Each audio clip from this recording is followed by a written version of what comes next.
A roaring thunderstorm passed through last night. When the ball game was called yesterday, it had not been raining at all, but the weather forecasters were so obvious in their prediction there would be heavy rain last night. They went ahead and called the ball game because of the wet conditions that existed from the previous day's rain. And sure enough, about 8 o'clock last night, 8 to 9, there was a huge thunderstorm that came through and pummeled the city.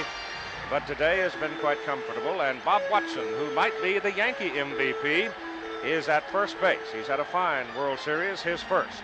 Over at second base for New York, Willie Randolph. Randolph has been troublesome for the Dodger pitchers. He has not swung at a single first pitch so far in this World Series. He's really been making a pitch. At shortstop, the young man who has been quite a story for New York since Bucky Dent was hurt and done a heck of a job for them, Larry Milbourne. And down at third base, the presence of this man may add a great deal to the New York fortunes before the night is done. Graig Nettles, though in batting practice he did not hit the ball deep to the right side. He hit it well to the left side. Greg Winfield, whose bat has been relatively silent so far in this series, but his defense has been outstanding in left. In center field, Jerry MUMPHREY, who disappeared from the lineup in a couple of instances that raised a lot of questions, but he's back there tonight, and they'll need him with the wind whirling around out in the huge acreage. And Reggie Jackson will be in right field. Back at the plate, it is Rick CERONE, who has had a fine World Series. And on the mound, a master craftsman, Tommy John.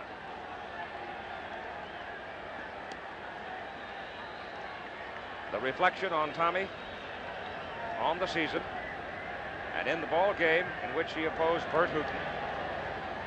He left the ball game with a 1-0 lead. Sinker ball pitcher, and Davy Lopes will lead it off for Los Angeles. Jim Palmer said it a while ago. The Dodgers have to be patient. They have to be willing to take the ball to the right side of this ballpark. It is just simply too big down the left side. Bill Russell to the on-deck circle, and we're about ready to go with game number 6. The dimensions, 312 down the left field line, but then it falls away very sharply to 387, and then 430, and then 417. Then you get back into right center. It gets shorter and shorter until you reach the corner.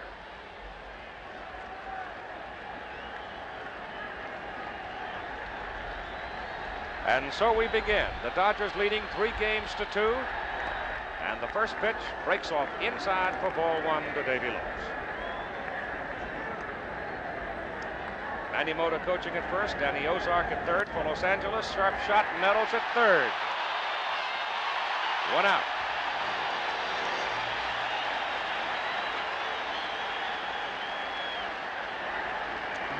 We'll see whether or not that is true, because there is history to indicate it doesn't necessarily bounce. The home team has an edge. Bill Russell hitting 190 in the World Series, as you can see. There's a strike. First out was a ground ball to third. If I recall, Tommy John got 10 of the first 12 or 13 batters last week. They hit the ball on the ground. That's fouled on the edge, 0-2. Really had 14 out of the first 18, so when he has his sinker ball working, he can be very tough, and I think that's one thing we have to look for. The balls that were hit hard in game 2 were all balls that were behind, when Tommy was behind in the count, and it was either 3-1, 2-0, where he had to throw a strike. You see Nettles playing his usual deep position at third, and John is outside to make it 1-2. And we talked in game 2, after Nettles had made all the outstanding plays in game 1, that you have to bunt and bring Nettles in to be successful against a guy like Tommy John. Count holds on the foul ball at 1-2. The temperature this afternoon was in the middle 60s, but it's been sinking and sinking and sinking. That'd be a coat. You need it. Punch to the right side. Randolph started to his right, comes back in time to make the play. 2 down. 2 ground balls. And Howard, we're playing on a normal infield grass, and here you can see Tommy ahead in the count. Number 6. Good low and away sinker. Russell goes with it, but it's too good a pitch, doesn't get much on it. Randolph breaking towards second, easily back and makes it the throw to Watson. Steve Garvey has been hitting well. His numbers reflected there. But he has not hit well with runners on base. Though in all fairness to Steve, there haven't been that many instances where he has had a chance to deliver with runners aboard. I think another thing very important tonight is with the tarp being all and then there you see manager Bob Lemon of the Yankees. With the tarp being on, a lot of times you have the moisture gather underneath the tarp. The infield will even be softer than it normally is here in Yankee Stadium tonight. That's beat foul down the third base line. To amplify on what I just said, Garvey is 8 for 12 with the bases empty, 1 for 8 with runners on. I think there's a fairly good explanation for that. Is when there's nobody on, a pitcher has a tendency to relax. He'll give him a little bit better. There's one up the middle for a base hit. He just stroked it. Exactly. And as I was saying, you get a little bit better pitch to hit, but when you get a couple guys on, you try to make the better pitch, and a lot of times the batter is anxious and will go after a bad pitch and end up making an out. And here you see a ball up in the strike zone, and Garvey, as we've seen all series, goes right up the middle with it. In game 2, Tommy started. He retired the first 12 before Garvey broke the string in the 5th with a single. Now this is a very good pitcher for Ronce to return after the beating against. A controlled pitcher, not a flamethrower. Hit well to left. It's going to sink in front of Winfield for a base hit. And so Garvey and Say go back-to-back with singles against Tommy John in the top of the first inning. And you saw Ron go up there with perfect confidence. Dusty Baker. Well, that he did, and he got a good pitch up again. You'll see it's up in the strike zone. A little bit away, but he not far enough, and he just wraps it to left field. Now Dusty Baker. 0 for 10 in the series with runners on base. Struck out 5 of his last 10. He struck. The pitch is inside and low for ball 1. Another point on Say is that he gets a chance to play one more game at least, which means he won't have all winter to wonder whether or not he's going to be gun shy. I think he's already proven it to himself. Pitch is low and away, 2 balls and no strikes. I think it's very important. Like he said, he'll come back with that batting helmet with the protector. We had Gary Renicky hit a couple years ago, came actually with a football mask because he was hit in the jaw. Baker fouls it off. But all your good hitters, they come right back. And I've seen Brooks Robinson, when he used to play for the Orioles, hit many times in the head.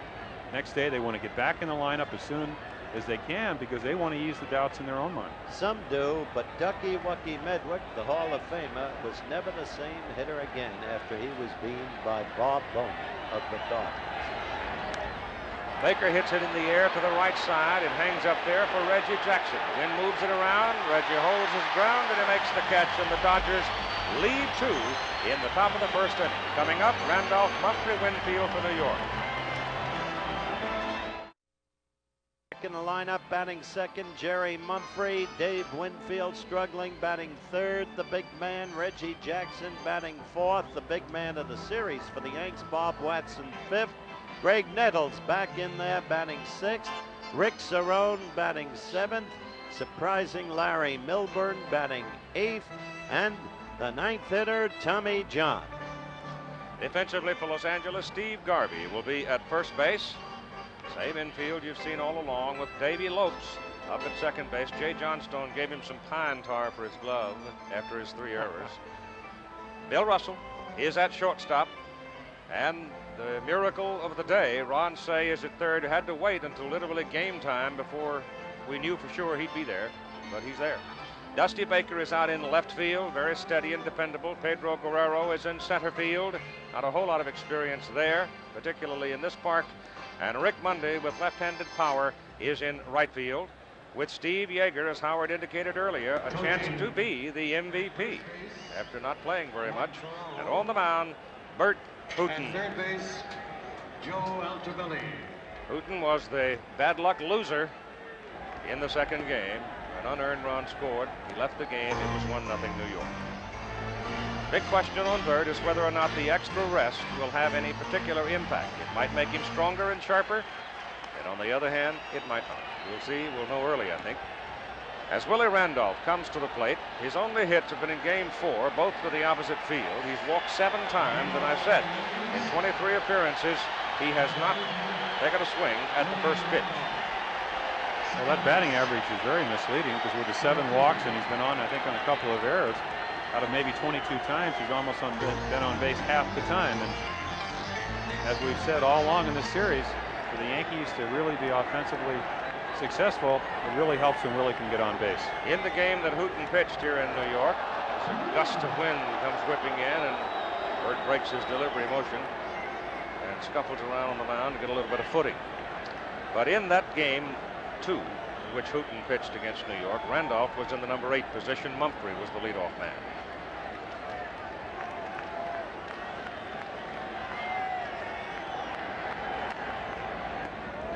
The first pitch from Hooton ducks in low for ball 1.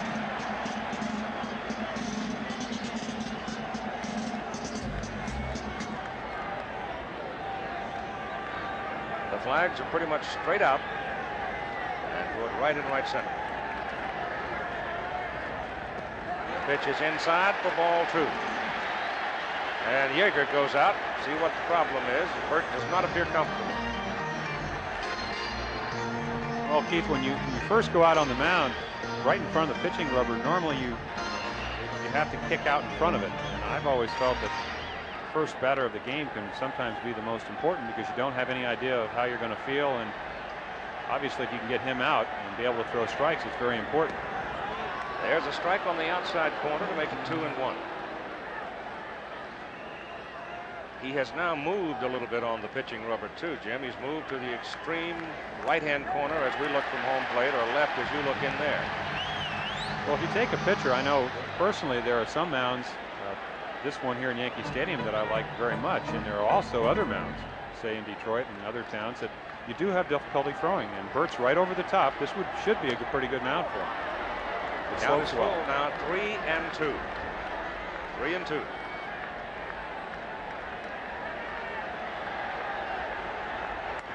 Walked in.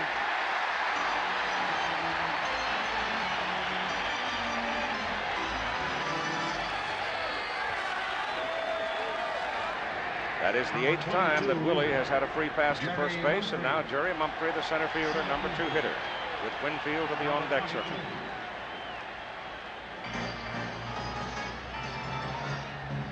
And we saw 6 pitches, and really his most effective pitch, which is a knuckle curve, he has yet to throw. Of course, the reason for that is he got behind in the count, and 3-2, wanted to throw a strike and wasn't able to. Missed with a high fastball. Dodgers expect bunt. Say in tied at third. Garvey will be coming. Steve does not come, holding the runner, and Say does. Mumphrey was suddenly, unexpectedly benched after a torturous evening last Friday against Valenzuela, when he steadfastly refused to go with the pitch and seek to go to right. Runner goes. Pitch is swung on and missed. Yeager's throw to the left field side of the bag, and Randolph steals it.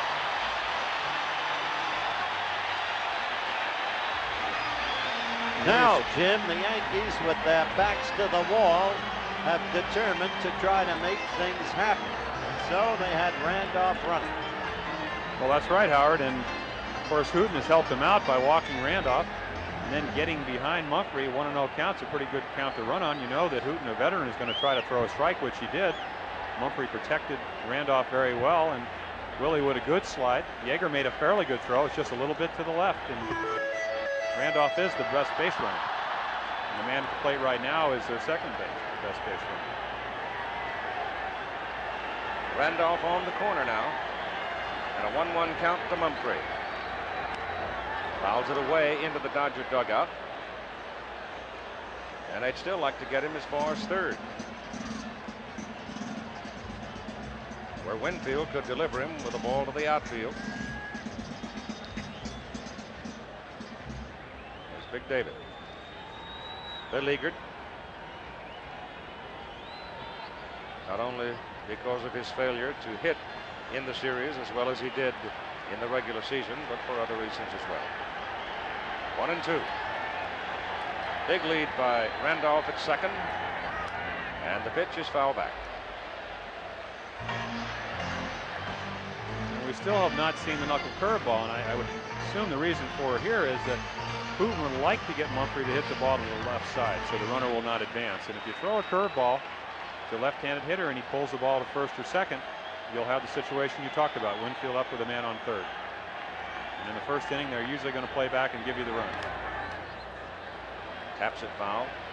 And there you saw the first knuckle curveball of the evening.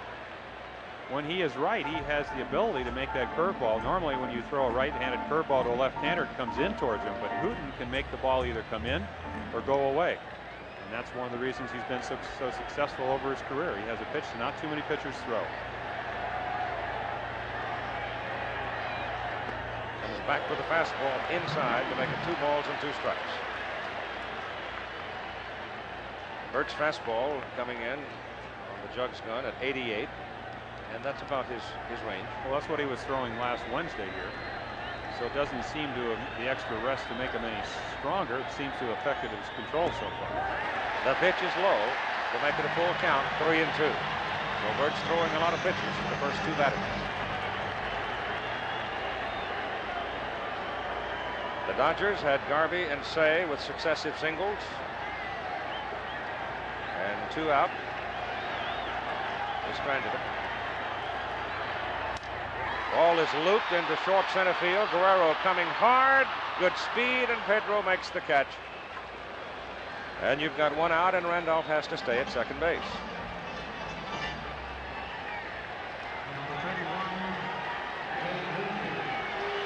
Pedro walking back a little gamely, as if he might have pulled something as he sprinted in.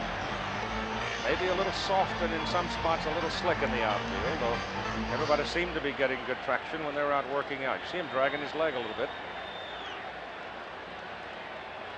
Well, on a wet outfield like tonight, I think most of the times outfielders will complain that when they do try to get a jump on the ball, they will slip.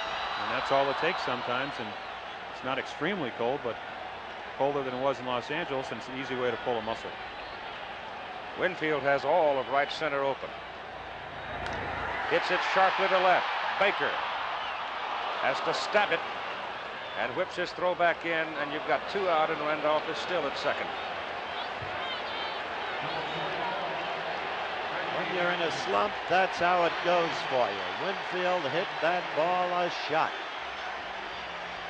And Busty Baker, you see making a nice catch. What happens on line drives sometimes, they are what they call knuckleballs. Just like if you ever watch the knuckleball pitcher being caught by a catcher, you sometimes see the extreme difficulty. The ball will get out to the left fielder and start knuckling.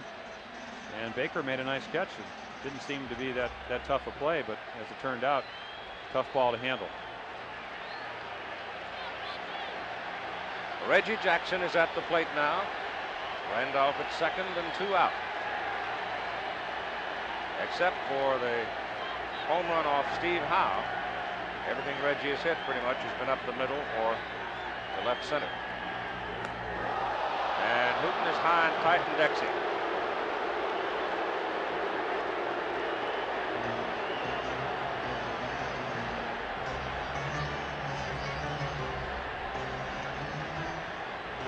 Usually sets up a good fastball away.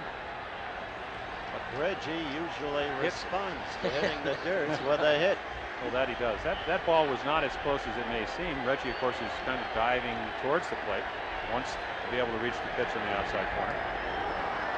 Got it outside. Reggie swinging and missing for 1-1. I think the reason that you mentioned that Reggie's hit the ball left field is that the Dodgers, since 1977 and 1978, they've changed their book of how they want to pitch to Reggie. They pitched him inside both years, and I think he hit 4 or 5 home runs. So they've tried to stay away from him.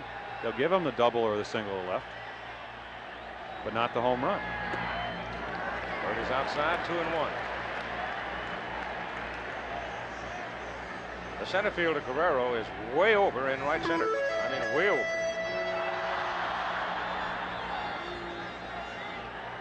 They're actually playing Reggie like they would play a healthy Greg Nettles. Yep. Way around in right center to pull the ball, even though he's hit every ball to left, which is kind of hard to understand. Reggie's outside again. 3 balls and 1 strike.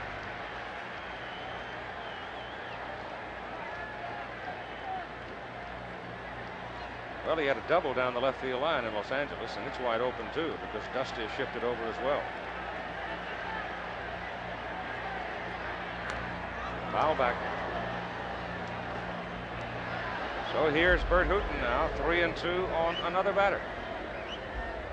First two, Randolph and Mumphrey went 3-2. Winfield lined out to Baker. Now he's 3-2 on the fourth hitter in the inning. Randolph edging off second.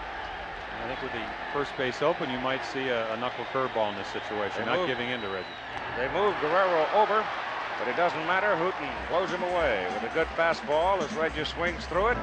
And so the Yankees have turned away in the bottom of the first inning, stranding one after one inning of play, no score. No score as we go to the top of the second inning for Pedro Guerrero, Rick Mundy, and Steve Yeager. Tommy John pitching for New York. And he gave up successive singles with two out to Garvey and Say at the top of the first inning. Then Baker lofted a fly ball to right field and Reggie Jackson.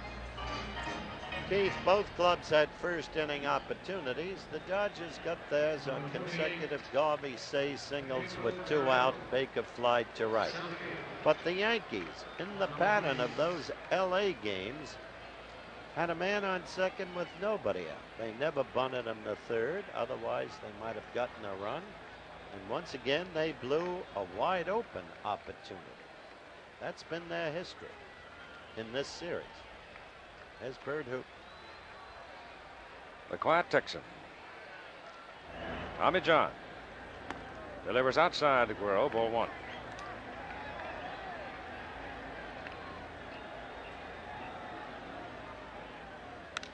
Ball is hit to right. Jackson goes back. Got room. One out. Wind's going that way. So the ball hit to the right side is going to get some help tonight. Number 16. There you see Reggie making a simple catch. He looked at it second time around to make sure that he had it. Might have had a little trouble. I've always felt with Reggie wearing glasses, sometimes the glare of the lights bothers him. Well, here's Rick Mundy, who's 2 for 10 in the series. But he does have power. Hits that off the end of the bat, cues it to MILBOURNE. And 2 down.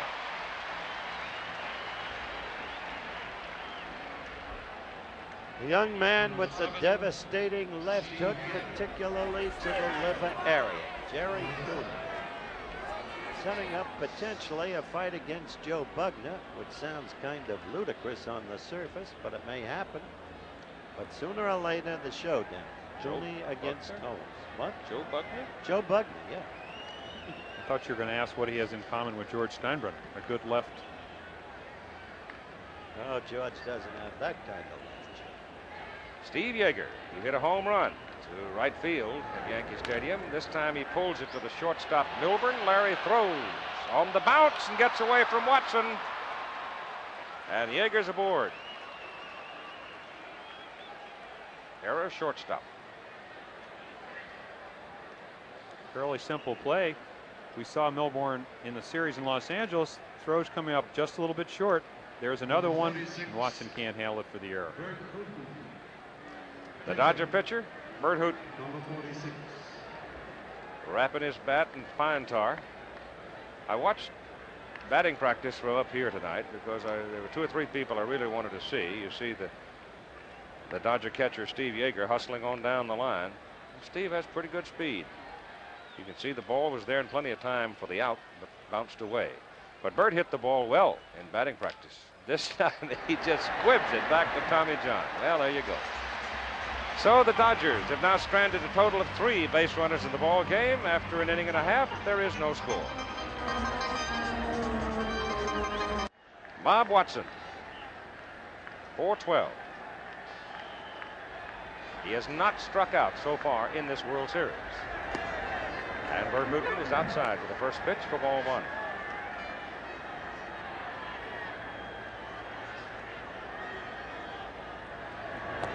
Ball 2. Another interesting thing about Bobby Watson and what he has done in this series, only in 2 occasions has he come to the plate with runners on base and failed to advance them.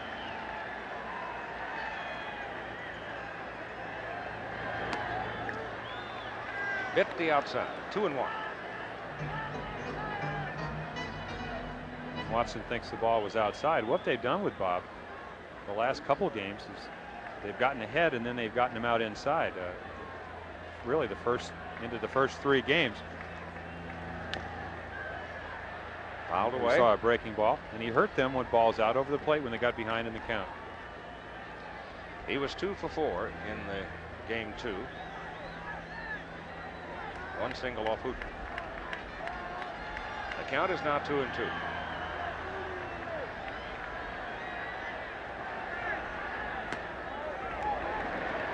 Bert Hooten continues to throw a lot of pitches. 3-2 again. That's the 4th man that he's gone to 3-2 with.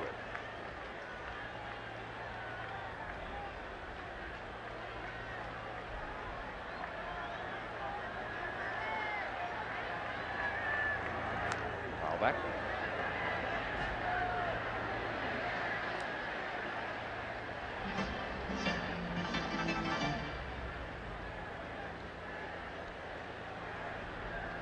Three-two pitch, no score. Bottom of the second.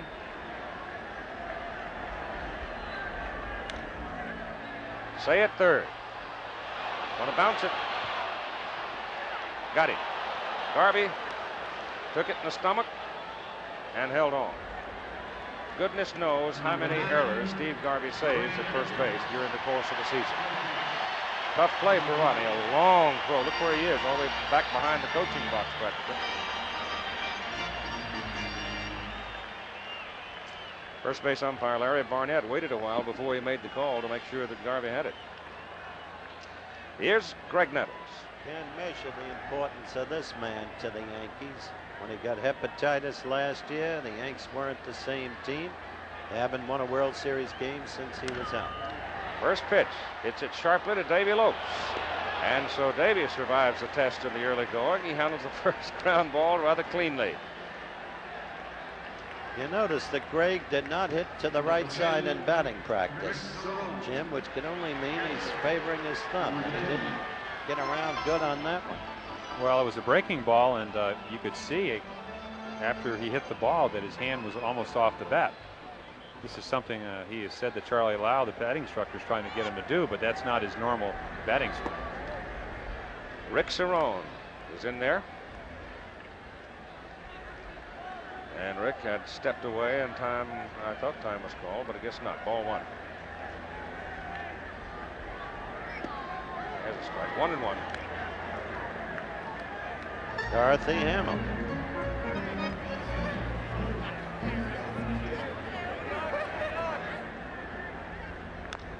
It's foul. You still seeing Dorothy? No.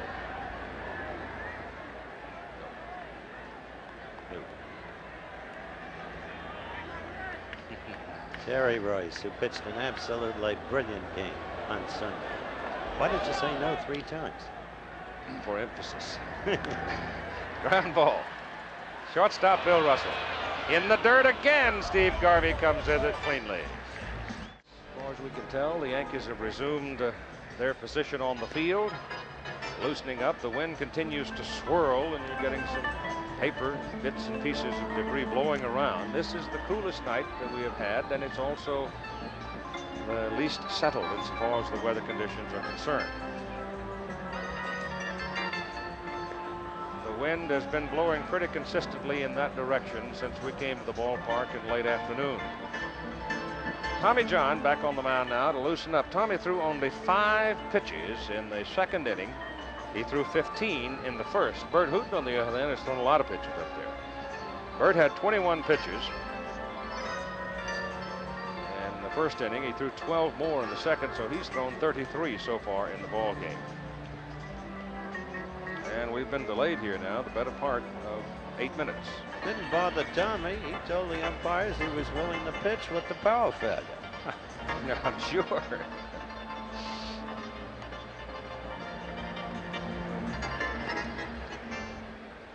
He is indeed a craftsman at his trade, isn't he?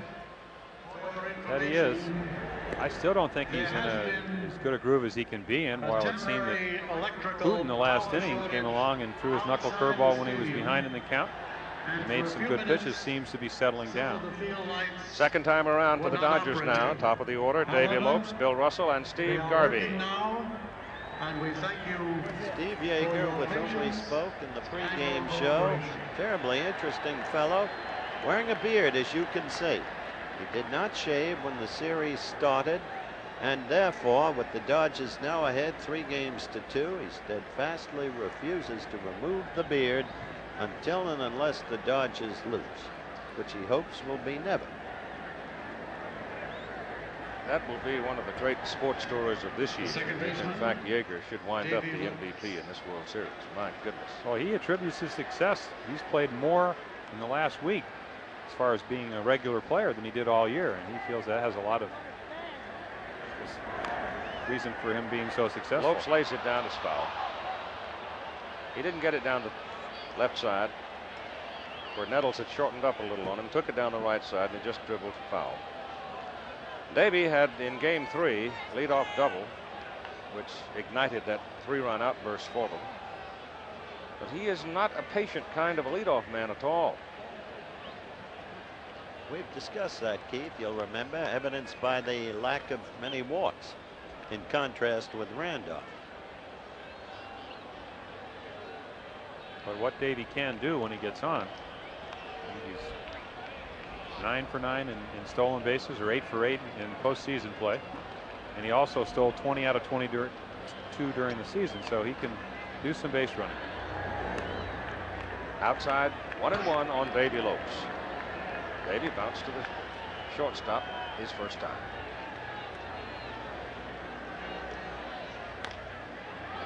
Nettles going to cut it off.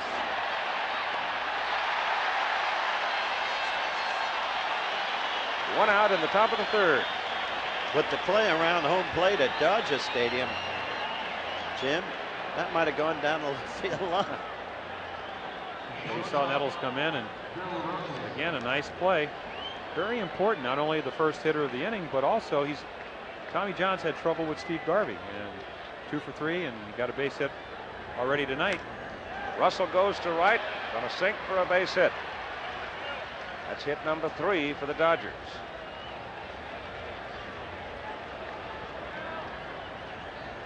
So Billy's aboard, and here's Garvey.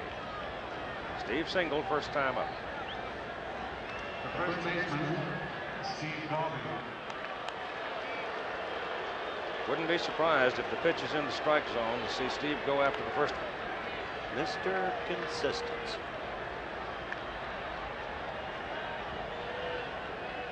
Tommy does like to get a strike on the first pitch. I think another thing we can look for, to go back to the Houston series where they were struggling in the 5th game, Tommy hit and run with Steve. Try to get something going off Nolan Ryan. He hit a single in the right field, first and third situation. Russell goes, ball bounces, he's out. Garvey swinging and missing. Well, that's your hit and run right there. Tommy made a good pitch with a breaking ball. Garvey couldn't lay the bat on it, and Russell, even though the throw bounces, is out easily at second.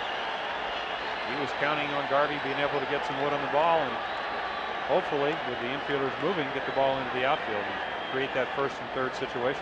I hope the fans noticed that Bill Russell did exactly what you suggested at the advent of the contest, Jim. Went to right.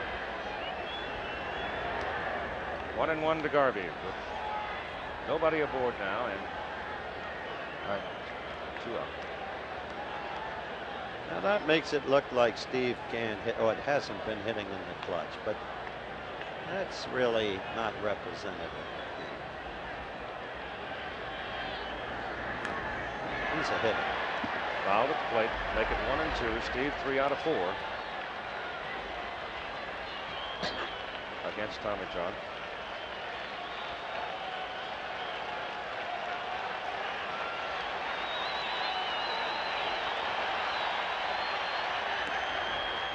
Two and 2. Well, what's so unique about Tommy John is that everybody knows what he's going to do. One of the writers asked Manny Mota, the hitting instructor for the Dodgers, how he'd hit him. He says, I wouldn't swing. That's a little tapper at third. Just barely. He was lucky, Mr. Nettles, on that one. Well, he couldn't have made that play on Exactly, and that's why he let the ball go, and here's experience. He knows he has no chance of throwing Steve out, so he lets the ball, and as you said, look, missed it by about an inch. If it hits the bag, it is a fair ball. And that's where he was lucky. Exactly.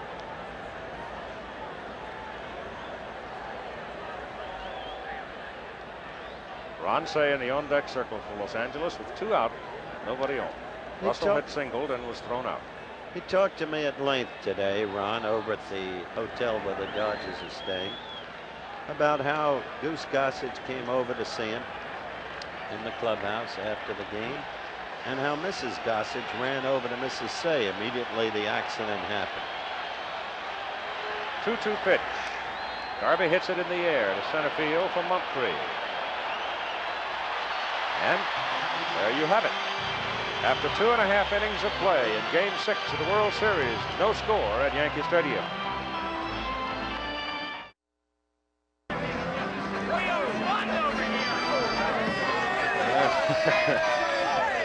It takes a little reading, and I'm sure you can get the message. Larry Milbourne, Tommy John, and Willie Randolph for New York. Bottom of the 3rd inning, no score. Bert Hooton has thrown 33 pitches so far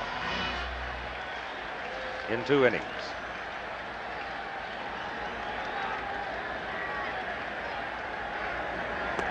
Strike.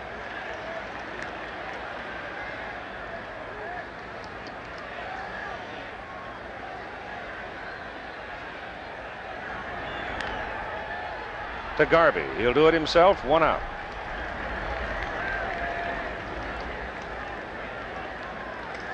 Number 25, Tommy John. Tomorrow night, if we need it, Game 7, and it's the matchup of the great rookies. Fernando Valenzuela, Dave Righetti. I thought last Friday night's baseball game was one of the guttiest performances I have ever seen by Valenzuela and by Tom Lasorda.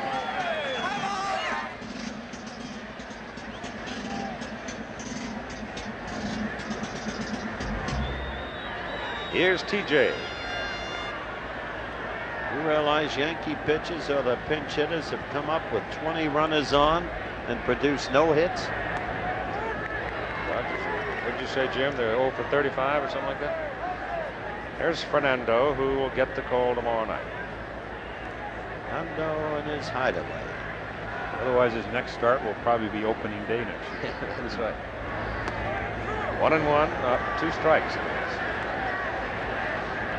And Hooton has settled down. I think something we'll have to watch for is in the 7th inning of the Wednesday game, he walked 3 batters, usually an indication of getting a little bit tired.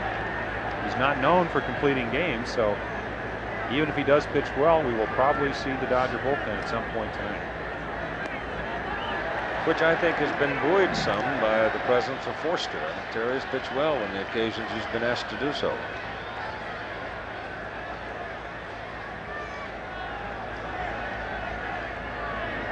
2-2 pitch. Just low. So that's what, 5 times he's gone to 3-2 on a New York batter. It's not something you want to do as a pitcher because you just have to move the ball in the middle of the plate a little bit more, and when you do that, you give up more hits. That's fouled away by Tommy.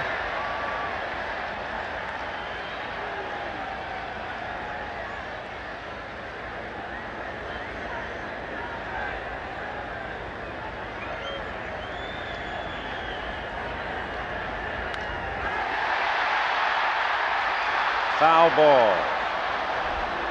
TJ thought he had one. Oh, he thought he had one. He was already pumping for second.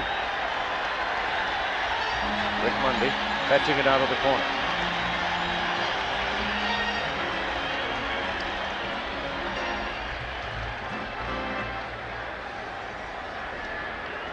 Well, it's been 3 years since he's had the opportunity to win his own game. I guess, you know, that was one of the big thrills of pitching.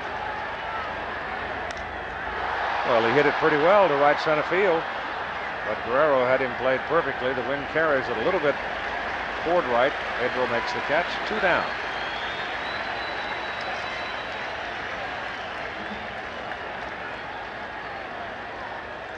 Now to the top of the order. And the second time around for the Yankees, Willie Randolph. Walked his first time, stole second. Therein lies part of the tale of the game so far. Yankees didn't get him to third, where Winfield could have produced him. Pitch is high and away, ball one.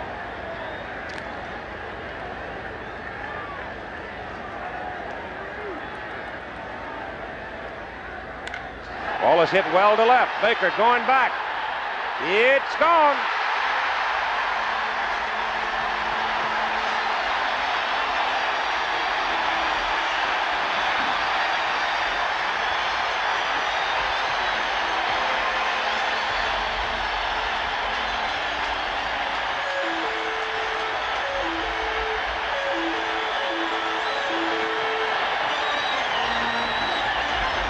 See a low fastball behind in the count, wanted to throw a strike. Willie, a good fastball hitter, jumps on it. Line drive into the left field seats. Out of here at about 375, his second home run in the World Series. One hit, one run.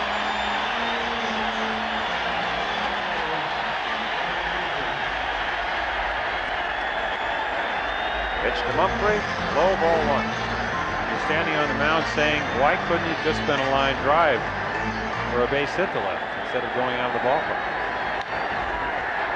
Fair ball on the chalk. Caron's off the wall. Mundy pursues it, and Mumphrey holds it first with a single. Took a perfect bounce and roll for Mundy.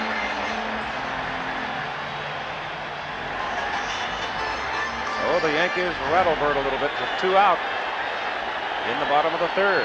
Randolph's home run for a 1-0 lead. Mumphrey's aboard, and here's Dave Winfield.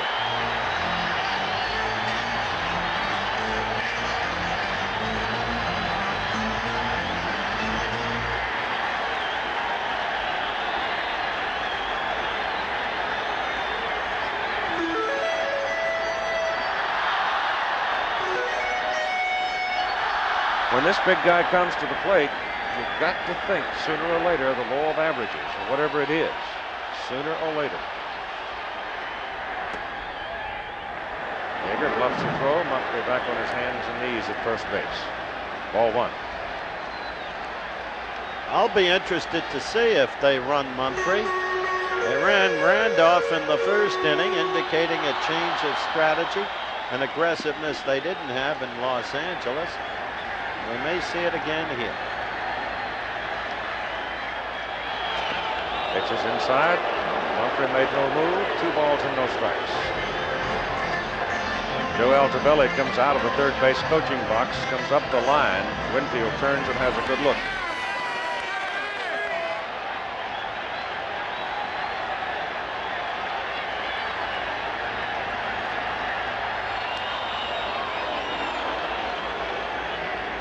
That's a pretty good pitch to run on.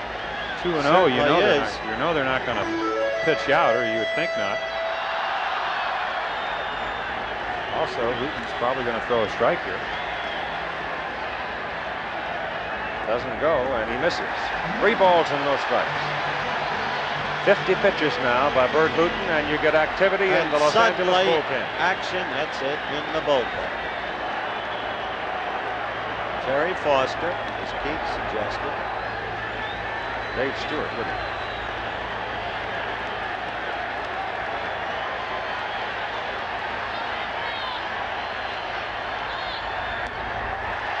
Ball 4.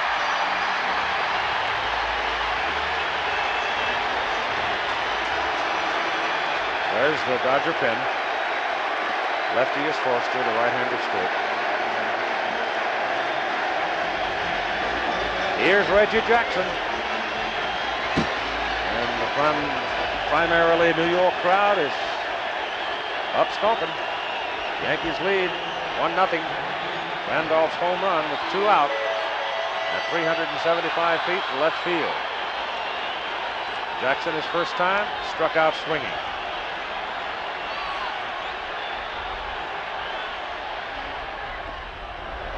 Checks on it. Ball 1. And you can see Hooten wanting that pitch. Anytime you're pitching and you have 2 men on, 2 outs, trailing by a run, and you make a pretty good pitch on the outside corner with a guy like Reggie up there, you want every strike you throw, or at least you thought you throw. And both Yeager and Hooten thought that was a pretty good knuckle curveball on the outside corner.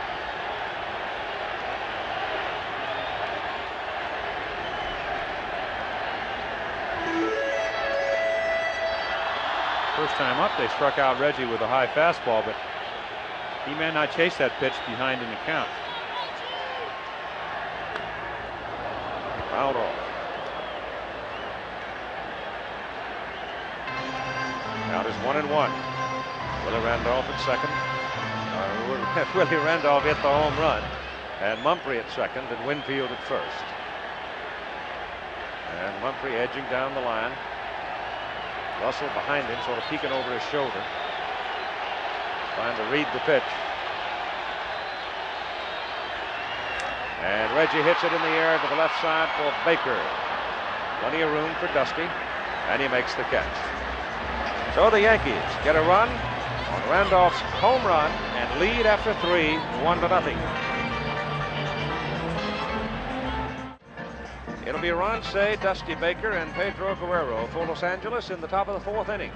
New York leading as a result of Randolph's home run. The line score 1-2-1 by the Yankees, and New York is stranded 3. For Los Angeles, 0-3-0, and they have stranded 3 against Tommy John. So the Dodgers have grown accustomed to being behind, and they are in their accustomed place. Yankee fans no longer count on anything when the Yankees move ahead, especially by only 1 run.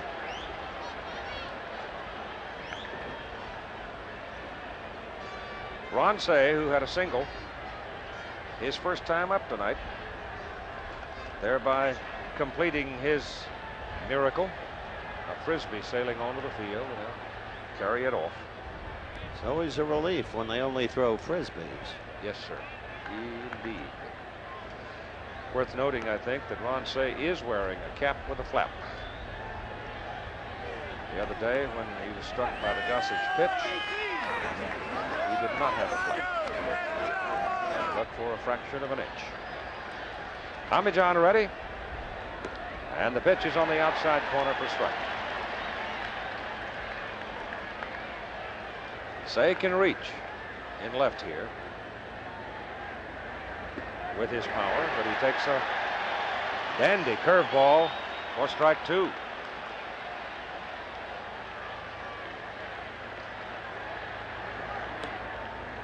One and 2. I flew back with Ron the other day on the plane coming back to New York. He was playing cards and seemed to feel fine. Swings and misses and strikes out on another sharp breaking sinker. Just dove. And here you see the sinker just kind of fades away, and Ron Cey swings right through, way out in front. And there you saw Tommy John get ahead of him with a breaking ball, missed with a sinker, may have been looking curveball, came back with another one for strike 3. Dusty Baker, right center, base hit. Well, Dusty has not had that pleasure very many times in the series. As he came to the plate, he was 2 for 19. He's now 3 for 20. The center fielder, Pedro Guerrero. Now the young man who tied the game with a 1-out home run after Baker had fanned against Ron Guidry in the 7th inning of the 5th game. And boy, did he crunch it, Keith. Those folks sitting in the left center field pavilion must have had quite a thrill to have 2 shots come at him like that. Bang, bang, almost in the same place, it looked like. Hit well to left. But Winfield, right place. And you've got 2 out. I like the way that kid swings, Jim. Well, he's a good fastball hitter. The first time he threw him a bell-high fastball away, line to right. Here you can see the ball's up in the strike zone. He gets his arms extended. And pitching can be sometimes a lot of luck. And that ball's hit right on the nose, right at Winfield. Rick Mundy now with 2 down and Dusty Baker at first. It seems that Tommy John is making some good pitches. but doesn't seem to be as sharp as he did last Wednesday night, at least to me. The result's been the same though. Maybe he'll settle down. Jerry Royce did. That was a heck of a game when Jerry pitched, wasn't it? He just got stronger and stronger brilliant. and stronger. Exactly the point, Keith. Brilliant game. Lopes got him in trouble early, but that's what happens. Jerry Royce has been 15 seasons playing professional baseball. Tommy John has been around for ages. Got a brand new arm though, yes, Jimmy. Exactly. Gets more effective as he gets a little bit tired. There's a strike. Terry Monday. Monday's lady.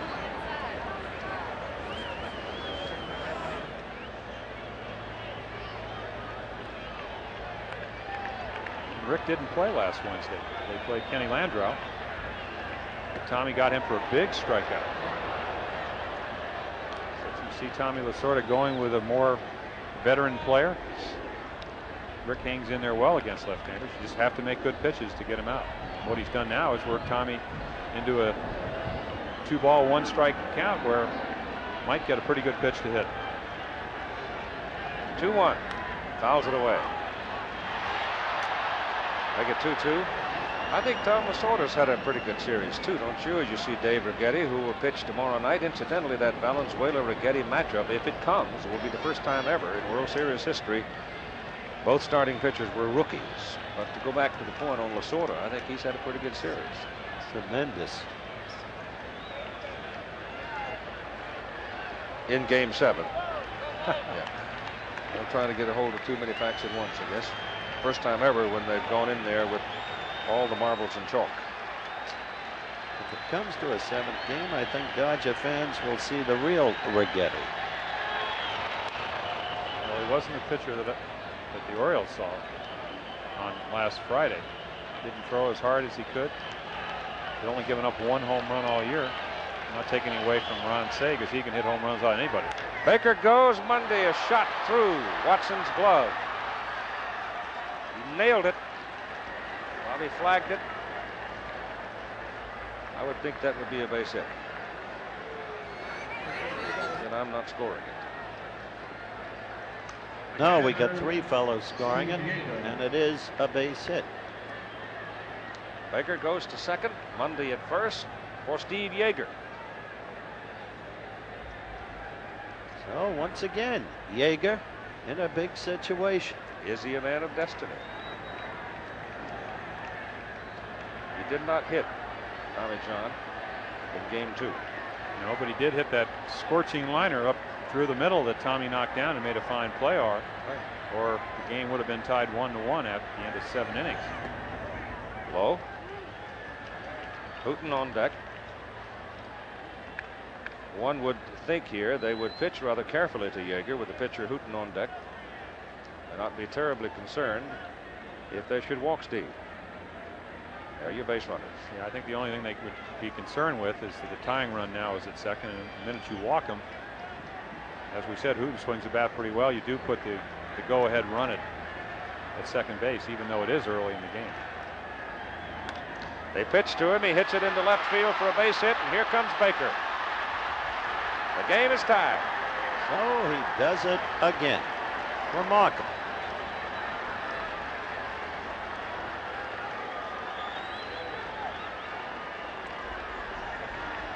Here you see the ball up in the strike zone.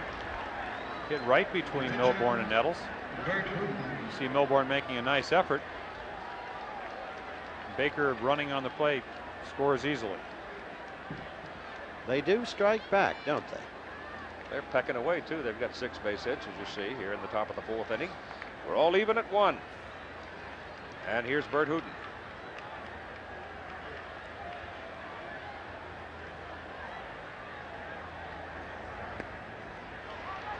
A strike. Frazier's now in the New York bullpen. Young man who pitched well. It's what I saw of it in the game in Los Angeles the other day. Foul. Strike 2. 2 out.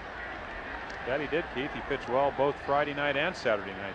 He had no Astro Clay Infield got him on Friday night, and the combination of of maybe the wrong center fielder. Bobby Brown went in for defense, had trouble with a fly ball. As it turned out, he ended up losing both Friday and Saturday, even though he pitched well. 2 strikes to Hooten, 2 on and 2 out, and it's outside. A 1-1 ball game.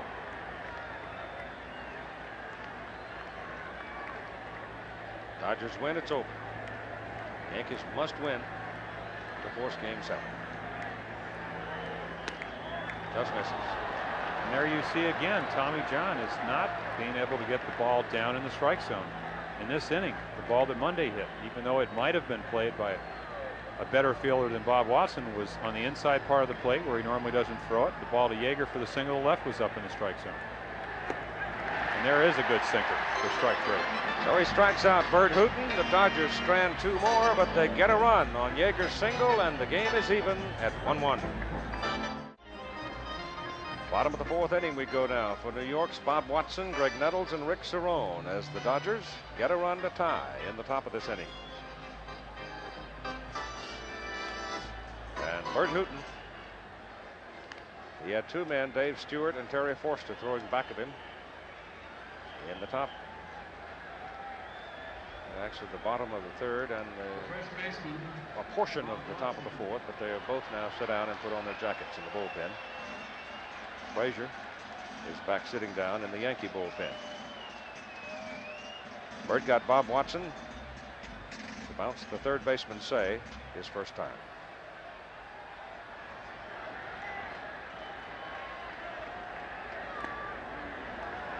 Strike 1. That may be the first time in the ball game Bert has been out in front.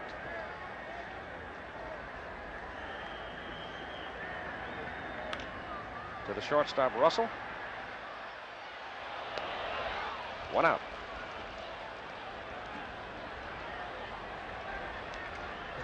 Well, it's another one of those games that's just beginning to simmer and simmer and bubble and bubble.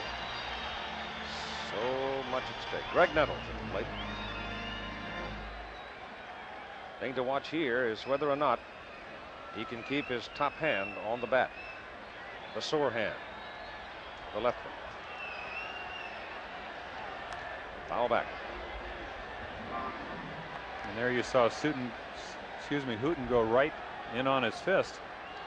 In last Wednesday's game, he moved the ball around, and this is when, of course, Greg's hand was healthy, ended up striking him out inside. I thought you could see that Nettles winced. Foul back out of play. Again, there you saw him take his hand off the bat. Face showed a little pain on the earliest swing. Well, I was told that his hand is broken.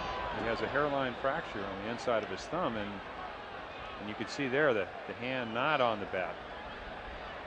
And it doesn't seem to me that Nettles is going to be the home run threat that he normally is. Just cannot. To hit home runs, you have to have that top hand. That's hit down the line in right field to the corner. Nettles will take a turn. Monday with the ball. Nettles going for 2. He'll stand. He doesn't choose to stand. He goes in on his tummy. He had plenty of time. What did you say, Jim? I said he's only going to hit doubles tonight, Howard. Well, what do I know? He hit 9 home runs off me in his lifetime. I ought to be an expert on it.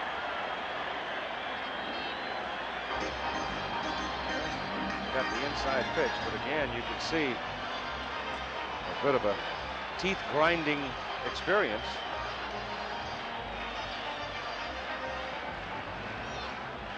Ball did not carom well off the wall for Monday, and though Greg chose to go in sliding, not knowing exactly where the ball was, he was in easily. And Hooten is in with a strike to Rick Cerone.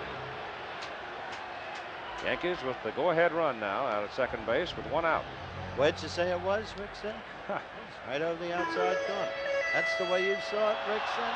That's the way it was. Well, they got him out with knuckle curveballs the first time, and that's probably the best pitch to Cerone. And there you saw another one, kind of up in the strike zone. Excellent fastball hitter. Of course, everybody is second-guessing him, because on Sunday, with a couple of opportunities to get the Yankees way out in front. First ball pitch hitting. Yes, and not being very selective. the book on him is the fact is he is a first ball hitter, but he usually gets a pretty good pitch to hit, and that's part of being patient at the plate. Dandy pitch, wicked pitch, strikes him out. 2 down. And here you see the knuckle curveball. You'll see the ball drop. Shortstop. Goes down and in. Cerone swings right through it. Excellent pitch. Larry Milbourne. The phrase of second guessing. Jimmy, if it were not for what we have come to call second guessing, sports wouldn't be any fun. Wouldn't be anything to talk about. Well, here you see they're going to intentionally walk Milbourne. Of course, Milbourne drove in the winning run last Wednesday night on a knuckleball out over the plate. Knuckle curveball up and hit it, poked it down left field line for eventually what turned out to be the winning run. John is scheduled. Frazier's throwing in the bullpen.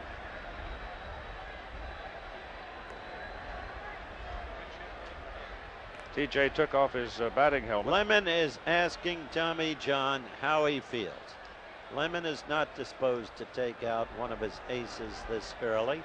He's also sensitive to earlier criticism that he's gone too long with his pitch. And there you saw Tommy wave. I think he's through for the night. Yep. He talked with Clyde King. John does not look terribly pleased about it. No, he doesn't understand it. He doesn't agree with it.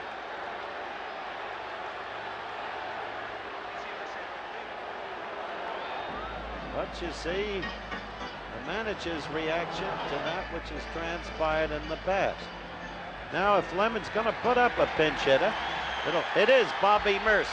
Somebody has finally checked out, because Bobby Murcer has a marvelous career batting average against Bert Hooton. He is 13 for 34 at 382.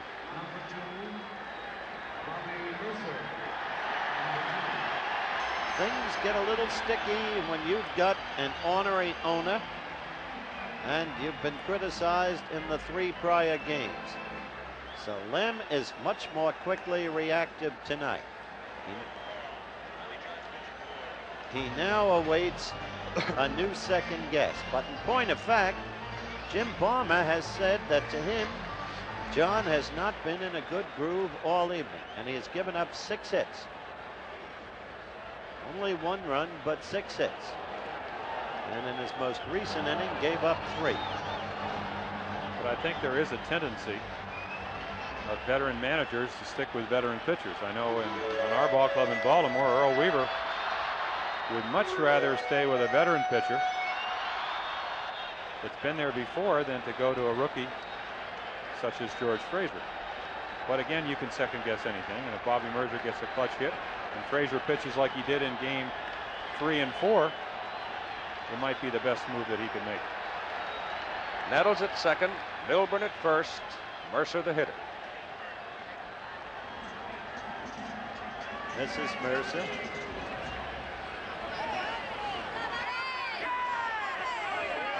Oklahoma Bobby is up there.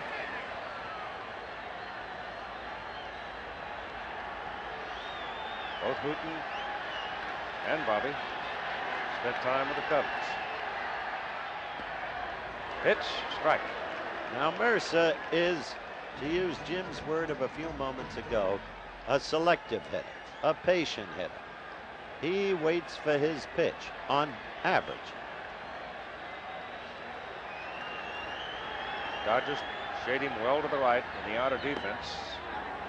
And the pitch is outside 1-1. Well, I think that's a sign of somebody that's going to be successful as a pinch hitter. On our ball club, Terry Crowley, Jose Morales. Terry has like 90 lifetime pinch hits. Jose, I think 100. They go up there and look for a pitch that they think that they can hit. It's what you call self-confidence. Ball is hit well to right. Mundy has room. Makes the catch. So Bobby Murcer hits a fly ball to right field with 2 out to end the inning. Yankees strand 2 more. That's a total of 5. And you'll get a new pitcher for New York, George Frazier, coming on in relief of Tommy John. Lopes, Russell, and Garvey will face him. George Frazier coming in, making his 3rd appearance in the World Series And we've already told you that he performed well in the 2 games out in Los Angeles. Tommy John, having pitched to the Dodgers through 4 innings of play, not particularly happy to be pulled for the pinch hitter, but it's done. In the meantime, as we wait for Frazier to warm up and the game to resume, let's go back to a conversation Howard had with Steve Yeager, who begins more and more to become a prominent personality in this World Series. Here's Howard and Steve. Finally, Steve, what is there in your makeup that enables you to respond to postseason play? All the crises. Well, maybe it's trying to fulfill a childhood dream where everybody wants to get in the World Series and win the World Series, become world champions in the game of baseball. Maybe it's that, Howard. I can't explain it, why I do so well. It's just that I try hard and I try to be successful and I want to win. And that's the most important thing to me, is to walk around with a World Series ring on my finger and walk around with the things 20 or 30 years from now and say that 1981 we were the world champs. So George Frazier comes on. Pretty good sized fella at 6'5", 205, but he has had quite a year for himself. He was acquired of the St. Louis Cardinal chain in '81. He began the season with Springfield in the American Association, moved over to Columbus when he was traded over to the Yankee organization from the Cardinals. And then he was called up by the Yankees at the start of the so-called second season, taking Gene Nelson's place on the roster. And through the first 13 1/3 innings he pitched with New York, he didn't allow an earned run. As a result, he obviously was kept on the roster for the playoffs and the World Series, and he's performed well. He has a very good fastball and a hard sweeping sort of a curveball. And he'll pitch to the top of the order. Davy Lopes, Bill Russell, and Steve Garvey, all right-handed hitters. Tommy John in the 4 innings he worked through only 48 pitches. Low to Davy Lopes for ball 1.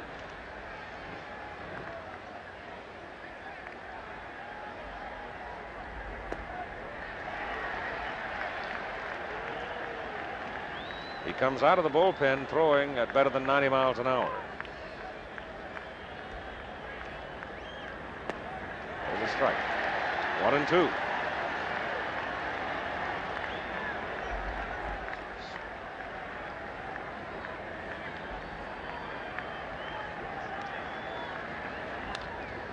To the hole, Nettles can't get it, neither can Milbourne, and Davy Lopes is aboard at first base. First man up against Frazier. That one had eyes. Just danced through there. Well, it's a 1-2 breaking ball, and what it does, and here you'll see it just get between Nettles and Milbourne. What it does, it allows Davy Lopes to have a chance to steal second. On Tommy John, even though he doesn't have a great pickoff move, he's looking right at the left-hander, and Davy only runs when he thinks he can make it. Against a right-handed 6'5" pitcher, it takes a little bit longer to get rid of the ball. A little bit better opportunity to try to steal. Nettles shortens up at third, comes to the edge of the grass. See whether or not Russell chooses to bunt him over. He's directed to do so by Tom Lasorda. Lasorda, well aware that Frazier is not only a right-hander but also a young pitcher.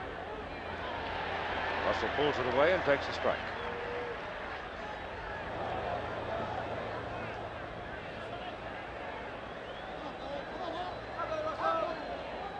Nettles coming in to talk to the young pitcher. Lopes coming off first. A 1-1 ball game. Dodgers up, top of the 5th inning. Pitch out. Lopes is not going.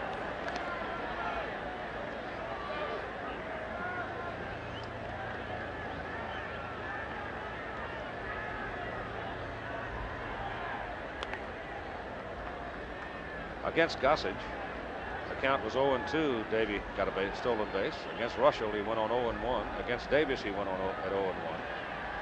He's got 1-1 now. Russell bunts, and it stays fair. Watson picks it up, steps on the bag, and gets Russell, and Lopes is over at second. And they especially have to watch him on second base. One of the pivotal plays in the Saturday ball game was stealing third base. Third base. Which, as we said then, is probably the easiest base to steal. You don't have somebody holding you on as closely.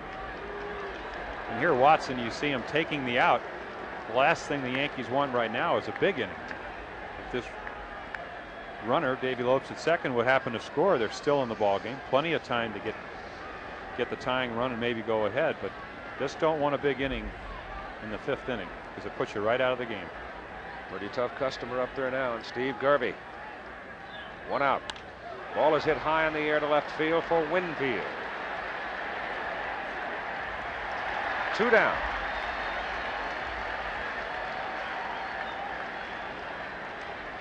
The third baseman. So Steve jumps on the first pitch. Bob Lemon. I wonder if he has any doubts within himself. He's only human as to whether or not he should have taken out Tommy John. But when you're second guessed from here to heaven and back, you begin to feel, I guess, deep within you, you've got to do something. Maybe even against your own impulse. But I think any manager watching Tommy John struggle through the first 4 innings, I mean, he made the right move. He sent up a guy, like you said, Murcer, who has good track record against Hooten. It didn't turn out well, but I think it was well conceived. Over the mound. Bad bounce. Can't handle it. Lopes coming. 2-1 Dodgers.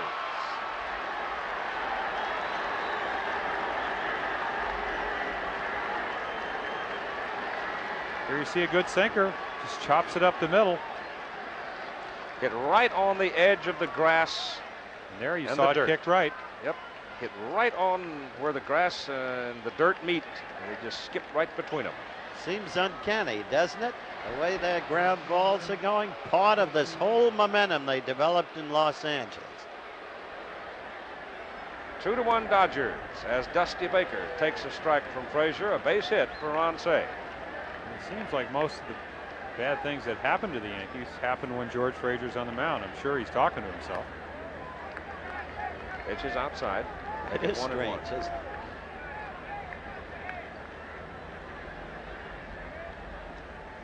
But he knows what his job is, and that is to keep them from scoring any other runs.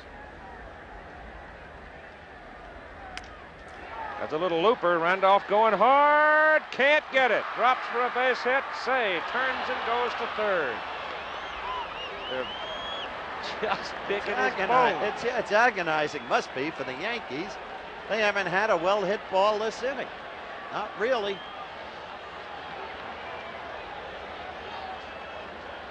It's a no man's land back at second base. Mumphrey had no chance to get it. Randolph was the only hope, and it's just beyond his reach. So now with 2 out, you have Ron Cey over at third. You have Baker at first, and Guerrero your hitter.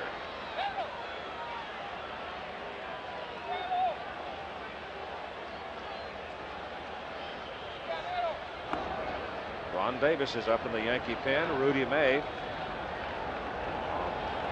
near the wall, the left-hander, and both of those gentlemen had to profit from the rainout, I would think.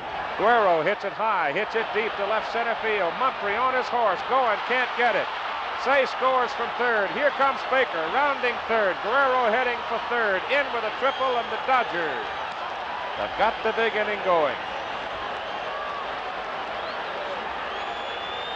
So you have to feel for Bob Lemon. You simply have to.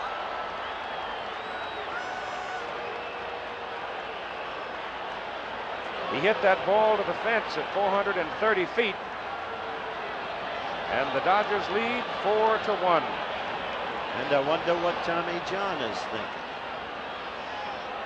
Here, after a series of good pitches, throws that ball right down the middle. Guerrero, as we said, an excellent fastball hitter. Way out of Dodger Stadium. A triple here in Yankee Stadium. 4-1 Los Angeles, and now the power of Monday becomes a plus for Los Angeles as he stands in against the right-hander.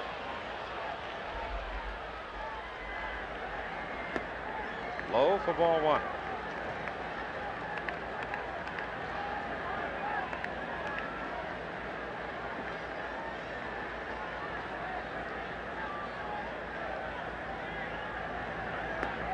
There's a strike.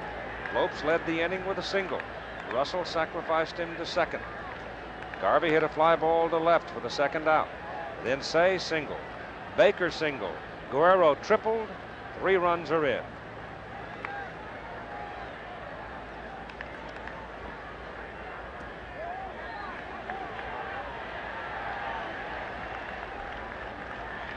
One and two. Appeal at third, and they get the call from Terry Cooney. Silence in Yankee Stadium is like a tomb. New York won the first 2 here. The Dodgers went home, won 3 in a row. Rained out last night. Now the Dodgers are sitting on a 4-1 lead. They have 10 hits in the ball game here in the top of the 5th inning.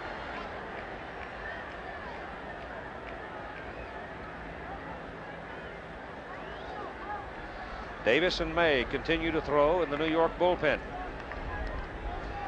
After Monday comes Yeager.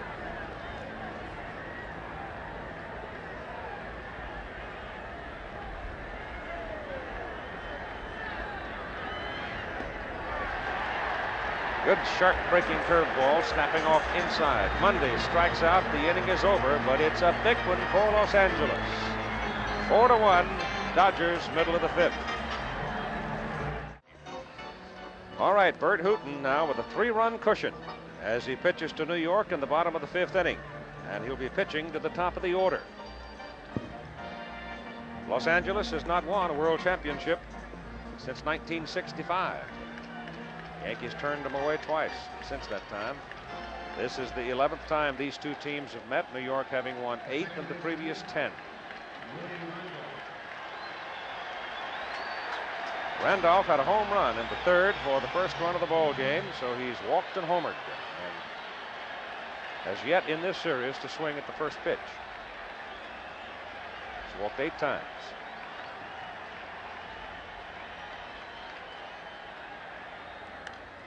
There's the first one. George Frazier has a chance to become the first pitcher in World Series history to lose 3 games. Not an enviable thing. Meanwhile, look at Ron Cey as a potential MVP. Coming back from the beating. He's gotten 2 out of 3.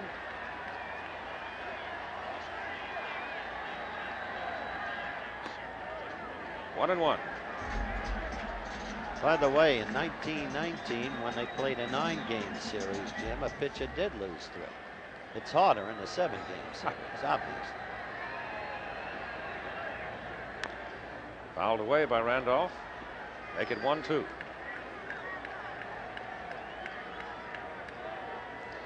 Oh, Texas Bert's liable to get pretty tough now. Well, he knows his job is. The advantage is swung to the Dodger. He knows that he does not want the Yankees to get back in the game in this inning. Ball is hit high in the air to left field. Baker going back. Can't get it off the wall. Randolph is in at second base standing with a double. A walk, a home run, and a double for Willie. Randolph's power is even amazing the Yankee fans.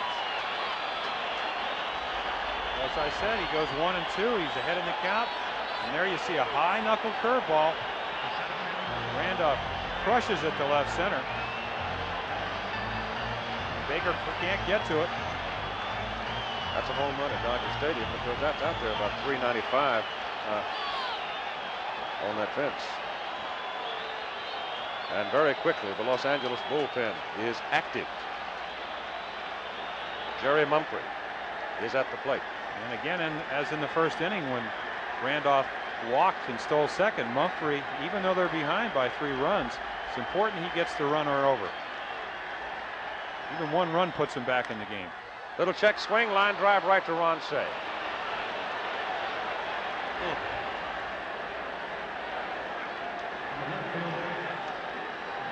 Welch and Howe. Bob Welch, a right-hander, and Steve Howe, a left-hander, are in the Dodger bullpen. Here's the check swing, little looper, went right to Ronnie Cey. That was almost a gimme, wasn't it? Here's Dave Winfield. Lined out to left and walked. His batting average, you got to shake the bucket to find it.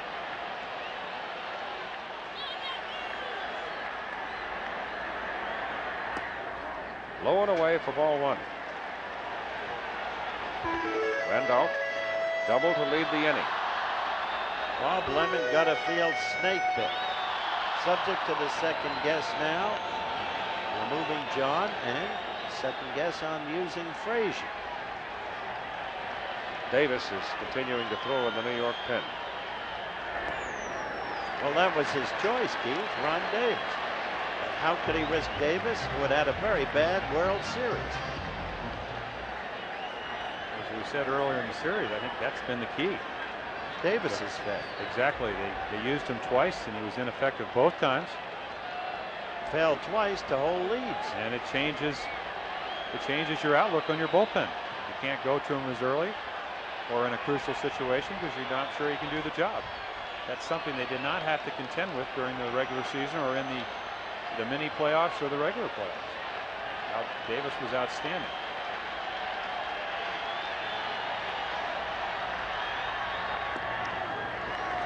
Winfield at 2-0 takes a strike to make it 2-1. Should note that that was a knuckle curveball.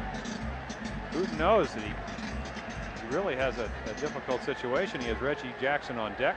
He gets behind Winfield. Doesn't want to give him a great pitch to hit because it can mean an instant run with Randolph on second, but you don't want to walk him, and he made a clutch pitch. Came back with a knuckle curveball, 2-0 count, and threw it for a strike.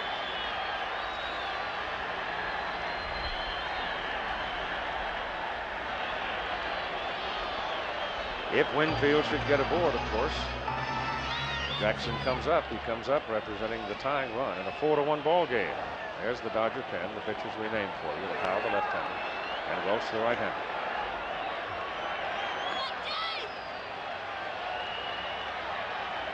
Two-1 to Winfield. Powell.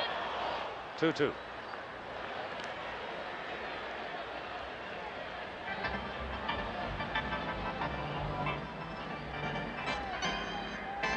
The Dodgers got 3 in the top of this inning. Bert Hooton gives up a double to Randolph to lead the inning. Mumphrey a check swing pop out to the third baseman. Hooton trying to keep the Yankees at bay. If he can get out of this inning, it becomes a big inning for him because he has stopped them in the bottom half of the inning in which his team scored 3.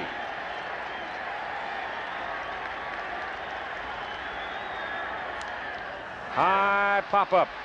Winfield falls down at the plate as Yeager comes back and makes the catch. So Winfield fouls out to the catcher for the second out. And David getting some boos as he goes back to the dugout.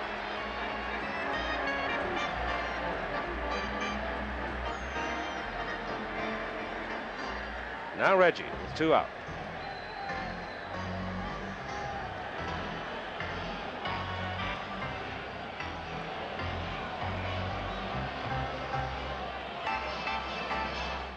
Well, is he still Mr. October?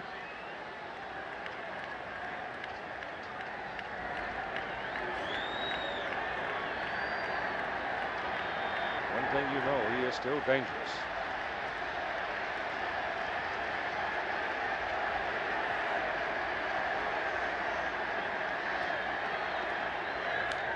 Popped him up. Yeager coming back for a look. It's on the screen. Out of play.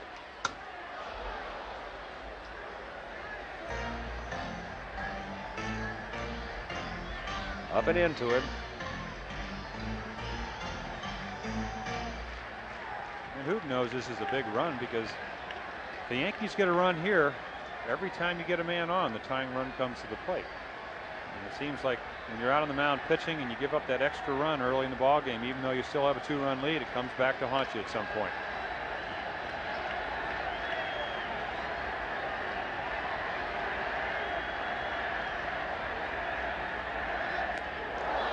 Pitch is inside.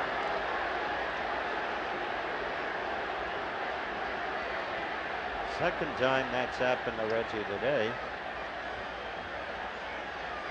Yeah, not all that close actually, because you see Yeager never left his crouch. Reach up and take it. But as Jim pointed out earlier, Reggie is stepping into it. That's inside. 2 balls and 1 strike. 4-1 Dodgers, 2 out. Yankees at bat, bottom of the 5th. If you ever talk to Reggie why he is Mr. October, it's because of his aggressiveness, and you can see it right here. He may strike out, but he's not going to get cheated up there. If he gets the pitch to swing at, it's going to be a pretty hard swing. 3 balls and 1 strike. He hit a fly ball to left field back in the 3rd with 2 on. Bobby Watson, the batter, on deck.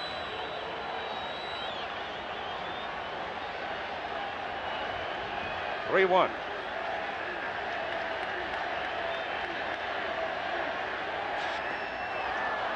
Three-2. Again, you see Hooten getting behind in the count. Has enough self-confidence to throw a 3-1 knuckle curveball. It was a ball, but Reggie chased it. Which I guess illustrates how difficult a pitch it is to hit. Especially when it's a grounder.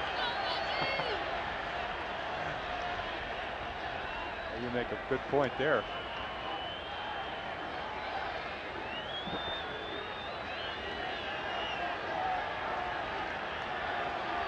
Randolph led the inning. He's still at second. Led with a double. 2 out. 3-2 count on Jackson.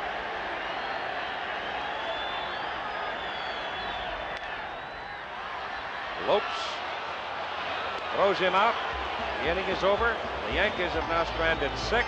4-1 Dodgers. Back with more action after this from our local station.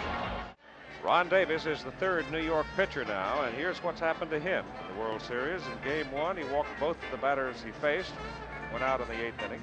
Game 4, retired the first 3, then he walked a man, gave a home run. There was an error behind him, gave a single, and left in the 6th inning. So he has not had a good World Series. In the 3rd inning, Willie Randolph hit a home run to give New York the lead 1-0. In the 4th inning, Baker singled. Mundy delivered a 2-out single. Yeager singled to bring Baker home. In the 5th inning, Lopes with a single. Russell sacrificed him to second. Ron Say a single and a run batted in. Then came Baker's single. Guerrero followed with a triple at 430 feet. 2 runs scored, and that's where we are. 4-1 Dodgers as they come to the plate in the top of the 6th inning with Steve Yeager, Bert Hooten, and Davy Lopes. Yeager promptly tied up the game after the Yankees had assumed a 1-0 lead in the bottom of the 3rd. Jumps on the first pitch and fouls it in the crowd. Yankees have had a number of opportunities. Twice they've had men on second base with nobody out. In each case, they failed even to ever advance the runner. Winfield and Jackson have each failed twice with a runner in scoring position. 1 ball and 1 strike as he's inside. New York came to the World Series with 9 pitchers. Los Angeles came to the World Series with 11 pitchers. That's because of the designated hitter. Right.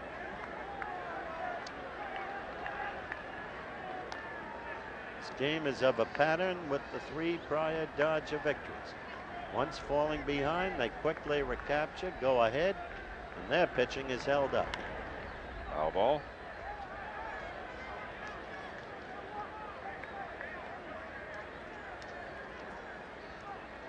And in each and every game of the last 4, manager Bob Lemon involved in controversial judgments.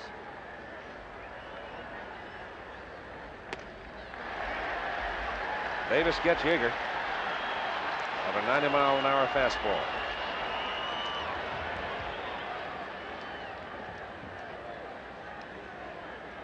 Bob talking to Charlie Lau, the Yankee batting coach. Attention, Bert Hooten. All right, here's Bert.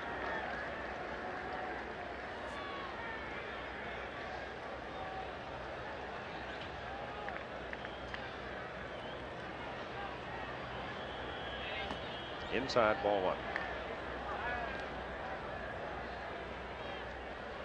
Lopes to the on-deck circle for Los Angeles. Ball 2.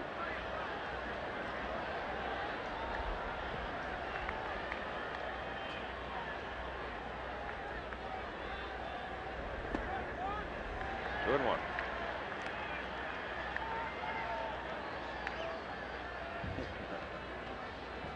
There are no Drysdales on that pitching staff. Remember when Big D was used as a pinch hitter by Walter Alston? The Winder could hit. Dodgers had a history of good hitting pitches. Big Nuke could hit. Herb Palika could hit.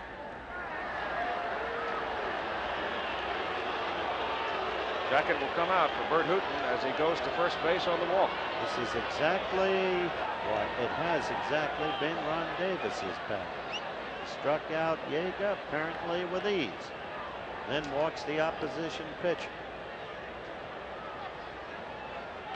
Well, that's what happened on the Saturday ball game. 6-3 lead. Helped the Dodgers get back into the game with a 1-out walk and threw the home run to Johnstone. Had trouble the same way in the Milwaukee series. Which is why Lemon went to Frazier, who no longer trusted Davis.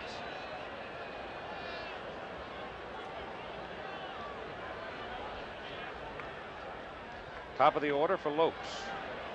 Russell to the on-deck circle with 1 out. And the pitcher Hooton on first. Which is high.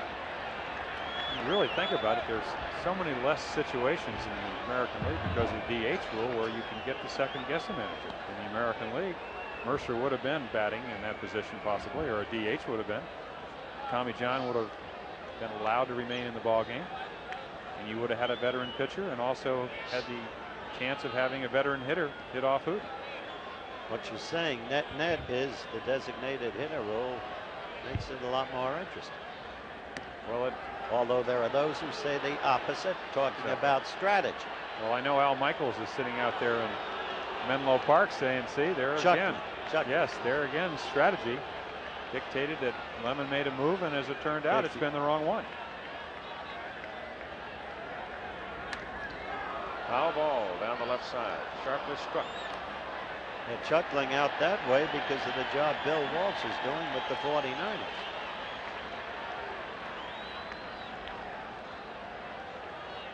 Ex-Rams and Chargers. Another reason that Ron Davis is struggling, we've seen him be really wild, but also he, as we said, he throws hardly any breaking balls at all, and the Dodgers are known to be fastball hitters. And when you get behind them 2-0 and throw a fastball in the middle of the plate, they're going to have good swings. And when this happens, it just enhances the chances of them getting base hits. And there you saw Davey Lopes 2-0, fastball in the middle of the plate. He was even out in front of it, but hit it right on the nose, but just a little bit foul. And now interrupted Davis's rhythm. Backing out for a moment, backing. He checked on it. 3 balls and 1 strike. Rudy May, the left-hander, and Rick Russell, the right-hander, in the New York bullpen. May is the second time up for Rudy.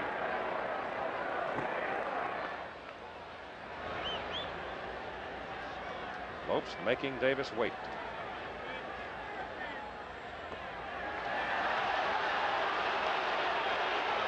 Really building a grave.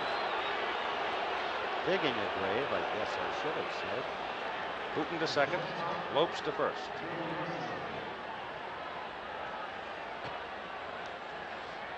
With 1 out, Russell up. Lemon to the mound. Might do it for Davis.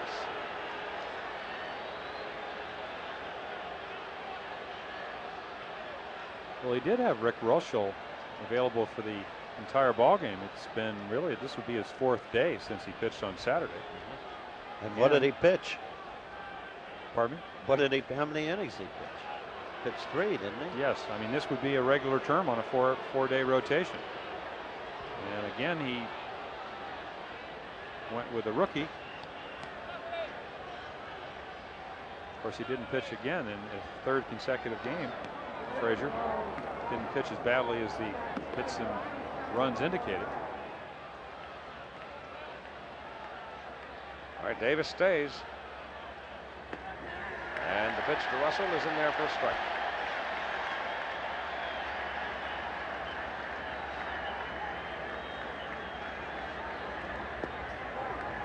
Inside, 1-1. Hooten at second. Lopes at first. 1 out. He struck out Yeager, and he walked successive hitters. 1-2 to Russell.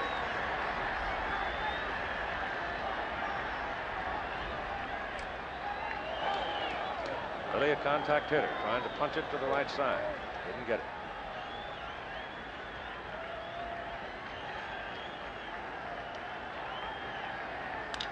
Holds it. In the hole. Base hit left field. Hooten's coming. Winfield up the throw. Won't get there. 5-1 Dodgers.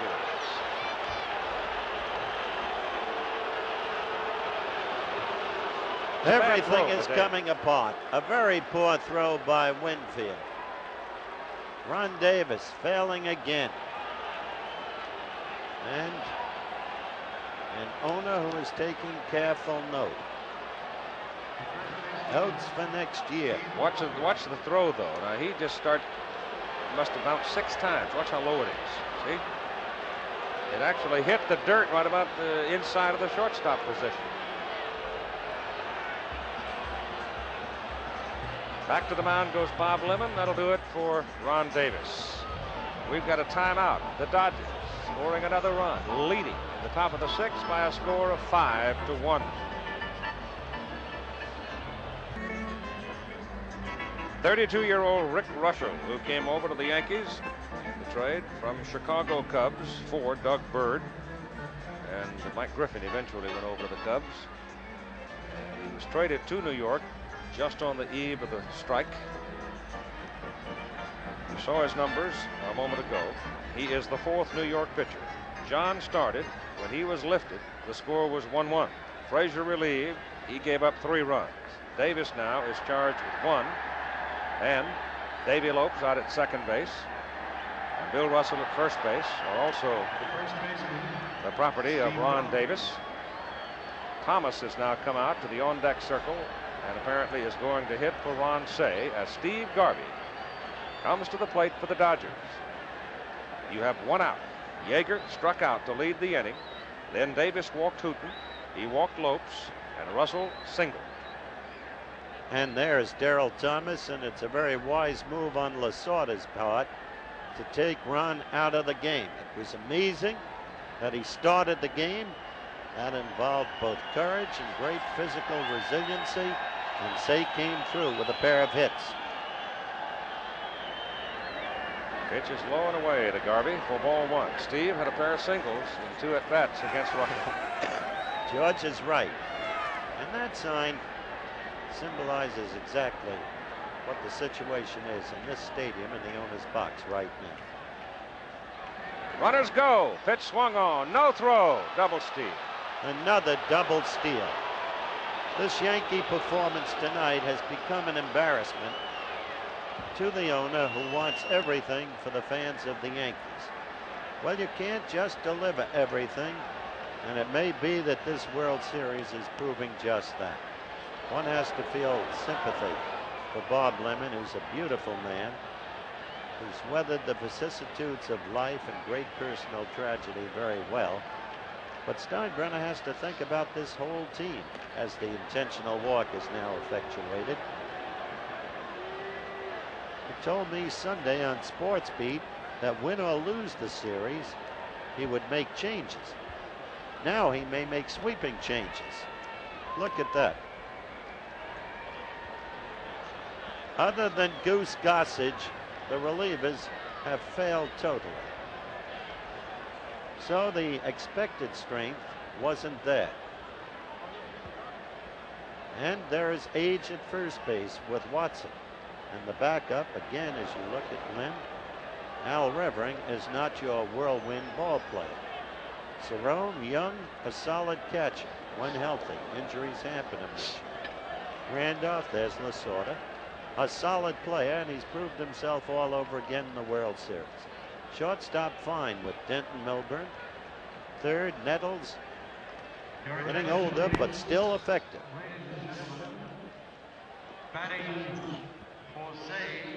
At the same time, when you consider the Dodgers, time is beginning to whittle away at some Exactly of their so. key people. This could be the last hurrah for the Dodger team as we see it here and now. As for Winfield, he's had a simply terrible series, but he's a great athlete, and that's a bad series, and that's it. Mumphrey is a solid and young player. Reggie's future, candidly uncertain. So there's a lot that's going to happen with this Yankee team. The bases are loaded behind Russell now, with only one out, and Darrell Thomas steps in from the left side and bunts it foul. They had a little safety squeeze going. Opes was about 4 strides off the bag at third. For Lasorda, one must say he has managed a superb series.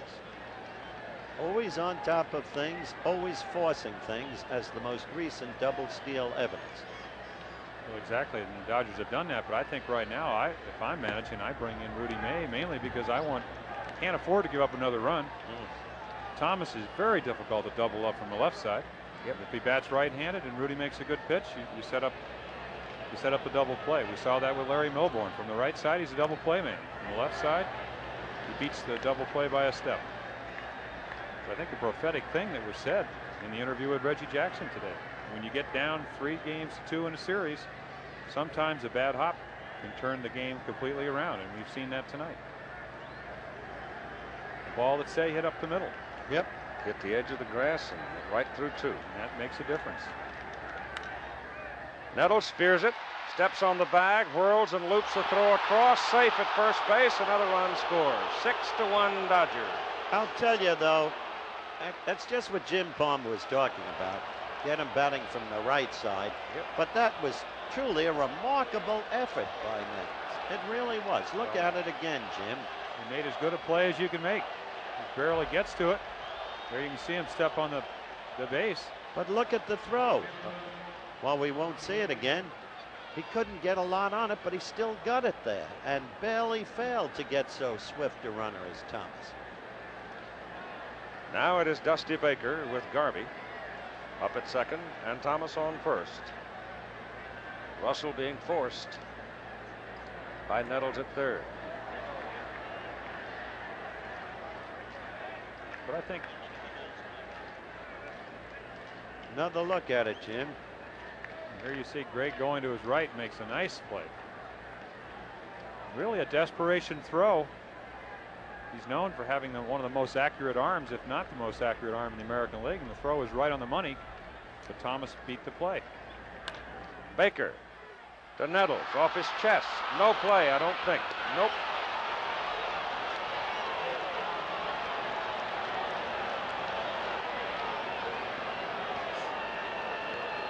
The bases are loaded again with 2 out for Los Angeles.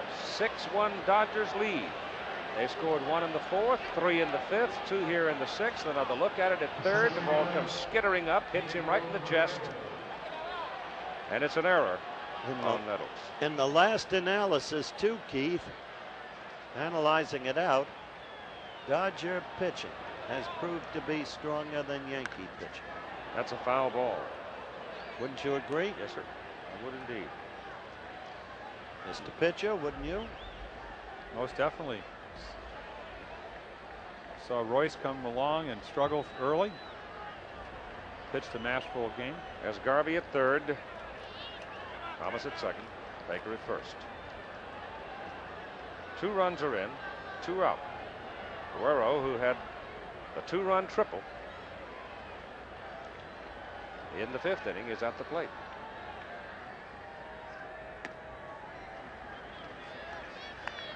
But I think what we said after game 2, before game 3 in Los Angeles, is that the Dodgers were not as bad a team as we saw play in the first 2 games. And I doubt if the Yankees are as bad a team as we've seen play really in the last 4 ball games. Well, it's been an uneven series. The Yankees won the first 2 games relatively handily. The next 3 games were scrambles. 2 of them wild. A 3rd one, a brilliant pitching contest. And this game appears at this moment to be an embarrassment to the Yankee tradition. Ball is lifted out into left center field. Mumphrey can't get it. Garvey scores. Here comes Thomas to the plate. The throw to third, not in time. Double Guerrero. 2 runs are in. And it's becoming a blowout. 8-1 Los Angeles.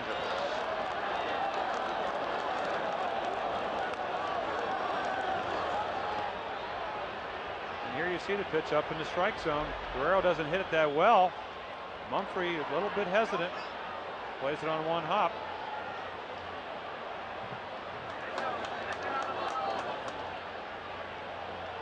Couldn't get it. The ball dropping in front of him. He makes another transgression there. He missed the cutoff man, and Guerrero was allowed to go to second. A lot of mistakes in this inning. Monday being walked intentionally.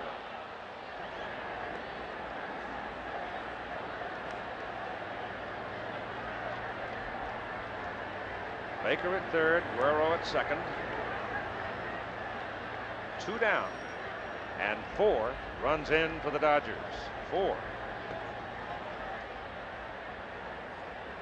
And some of the folks People are beginning to leave Yankee Stadium. Who can remember that around these parts? Now Steve Yeager, as the Dodgers have batted around here in the 6th.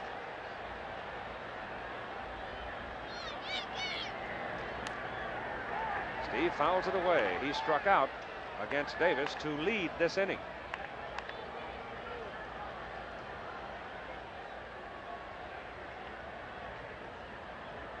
I think it's interesting right here that Yeager's batting. I think this is probably a tribute to how well he's played. Normally we would see Mike Scioscia, who's played against right-hand pitching all year long. Well, whom would you vote for if you had to vote right now? MVP in the series. Maybe Tom Lasorda. Well, he's done a great job. As a roller to the shortstop, MILBOURNE. Throw is in time to get Yeager, and the Dodgers are finally retired, but they have a big inning. 1 in the 4th, 3 in the 5th, 4 more in the 6th. The Los Angeles leads it 8-1. Darrell Thomas goes in at third base. Ron Cey out of the game after certainly accomplishing something of a miracle. Dusty Baker is now in left field where he has been for the night. But the changes are that Guerrero moves over to right while this man, Landreau, goes in to play center. Kenny Landreau, who played center field most of the 2 seasons for Los Angeles. And he, of course, was with the Minnesota Twins and put in quite a bit of service in center field here in this ballpark, so he knows it quite well.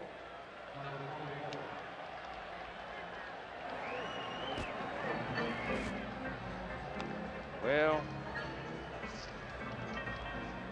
there will be a lot of punching and jabbing unless there is a terribly dramatic turnaround in this ball game. Coming up on Saturday, college football, we have regionals for you at the top of the day.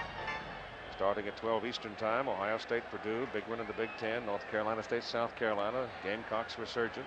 Houston had a victory over Arkansas last week. Dartmouth, Yale, a big one in the Ivy. Drake is undefeated against Tulsa. And then the big one, Penn State, ranked #1 at Miami. Bob Watson, Greg Nettles, and Rick Cerone for New York. The Dodgers have given Bert Hooton an 8-1 lead. Yankees up in the bottom of the 6th inning. He goes to 1-1 on Bobby. The Dodgers trying to win their first World Championship since 1965. And their 3rd against the Yankees. 1-2.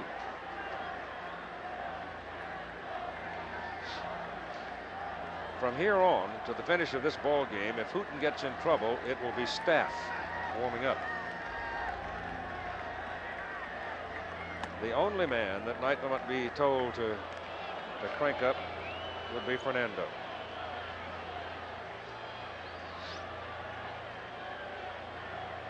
The count 2-2 to Watson. On the ground to Russell at shortstop. Hill's throw in time. 1 out. baseman, GRAIG Nettles.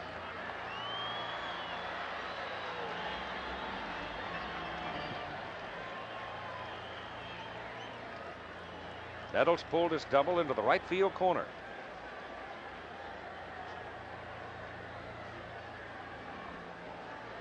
I think the most important thing for Bert Hooton is he doesn't get away from his game plan. Just because the score is 8-1 doesn't mean you're just going to throw fastballs and not go with what is your best pitch. And on Watson, he got ahead in the count, ended up getting him to hit a knuckle curveball to shortstop. So a lot of times you have a tendency to challenge the hitters more than you should. And He pops Nettles up on the left side. Looks like it'll drift out of play. Does. The aisles are filled as people leave.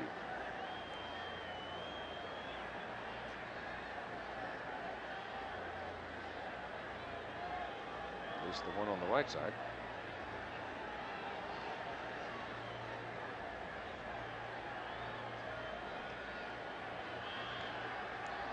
One to Nettles. To right center, base hit. Greg has 2 hits, sore hand and all. Yankee dugout looks like it's shocked, doesn't it? Stunned. The proud men wearing a proud uniform with a proud tradition. And all that pride has been knocked out tonight.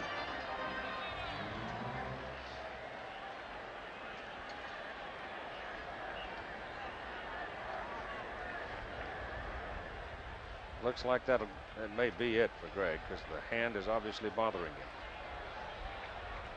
Trainer, Gene Monahan's gone out.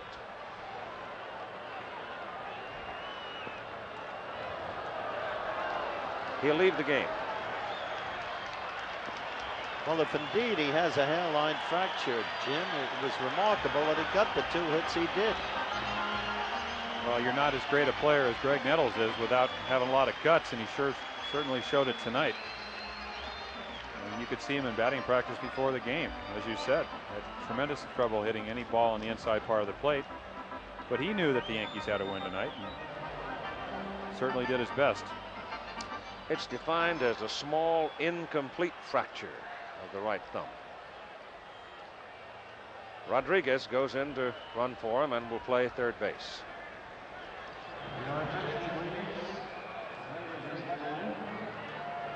Running for Nettles, number 27, Aurelio Rodriguez. The batter is Rick Cerone. And the pitch misses. First ball 1. Yankees at bat in the bottom of the 6th, and the Dodgers leading 8-1.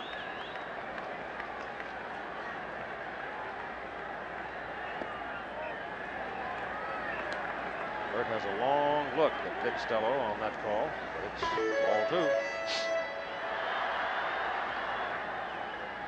The Yankees won the first 2 here. The Dodgers won 3 in a row in Los Angeles, and they're trying to slam the door on the Yankees here tonight. 2-1.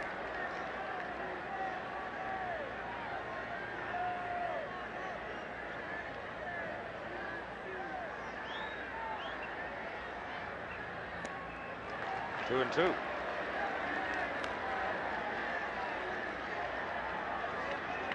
Dodger bullpen is active again. If the Dodgers win this game, as appears certain, it'll be only the 2nd time in history a team has lost the first 2 and come back to win 4 in a row. The Yankees did it against these Dodgers in '78. Howes the left-hander, and Welch the right-hander. Welch didn't get anybody out in the start that he made. He is a hard throwing right-hander. 3 and 2 now to Cerone. Rodriguez on first. Foul.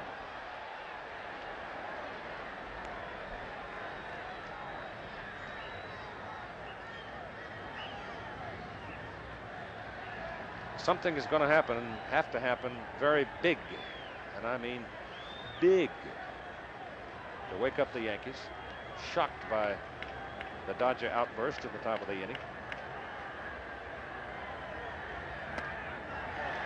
Hooten walks Cerone.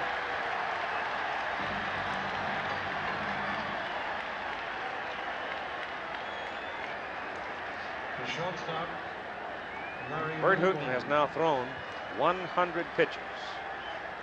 You have 1 out and 2 on in the bottom of the 6th inning.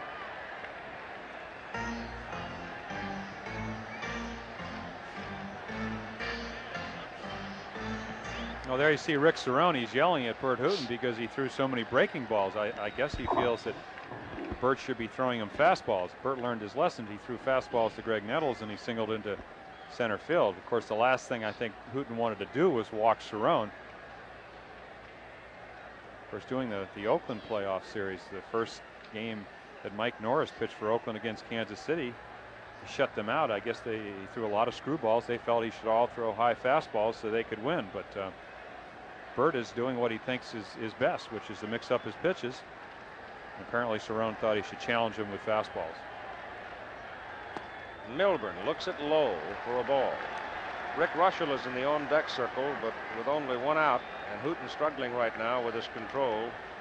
Rudy May is back in the New York bullpen, cranking up in a hurry. Outside, ball 2. Here comes Tom Lasorda out of the dugout. That's what, 102 pitches now for Happy. So they'll talk, and we'll see if Lasorda wants to make the move now, or if he'll give Welch and Howe a little more time. Rick Russell is in the Yankee on-deck circle. Bob Lemon refusing to tip his hand as to which man he might call on. Obviously, he wants Lasorda to make the move. Tom is not, at this point, ready to make it. Well, again, that's very good strategy. He comes out with 2 balls if Hooten would happen to lose this hitter. Then Bob Lemon has to make a move with his pinch hitter, and he can either come with a right-hander or the left-hander. If he waits till this Milbourne is either walked or gets a base hit, then Lemon has the upper hand in strategy. Ball 3, 3 balls and no strikes to Milbourne. You've got 1 out. You've got Rodriguez at second, Cerone at first. 8-1 Dodgers. Hooten struggling now. 3-1.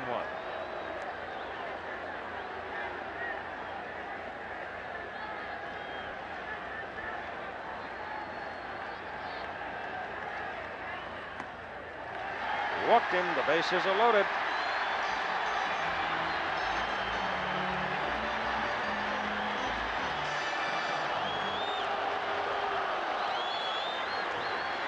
Gamble comes out, picks up the sledgehammer. And if Tommy's doing his job, he would wait till Oscar's announced. He is announced.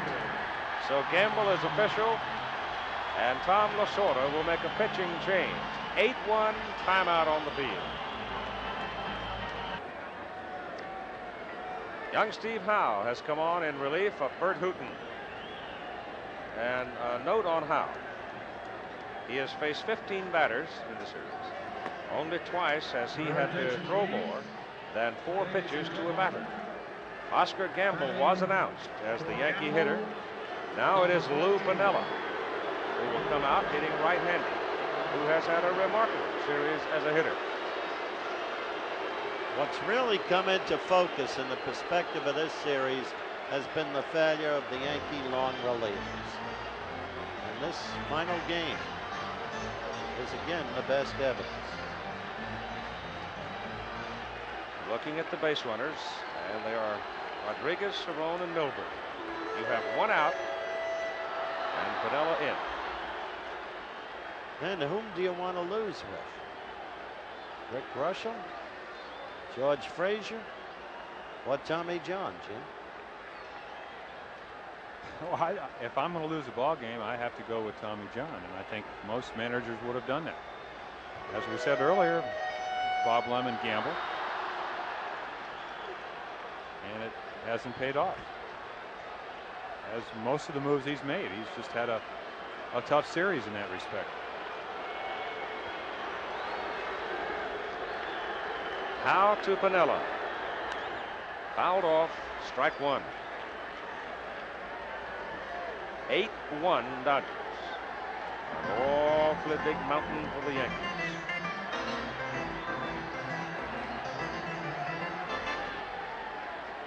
Piniella turned and yelled something into the Dodger dugout.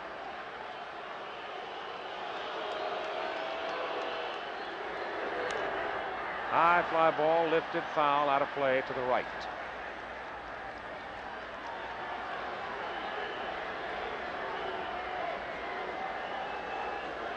You can see he has, as I said, had a most productive postseason. Forster and Welch in the Dodger bullpen now.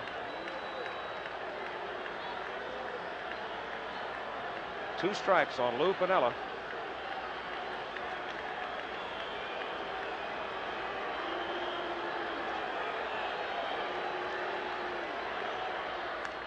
Punch foul. Howe's throwing him strikes and he's fouling them all.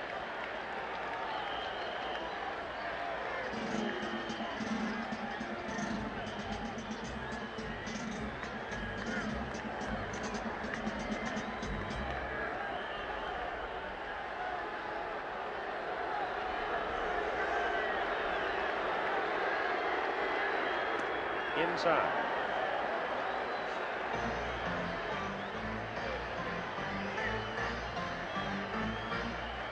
Base hit figures to deliver 2 for New York.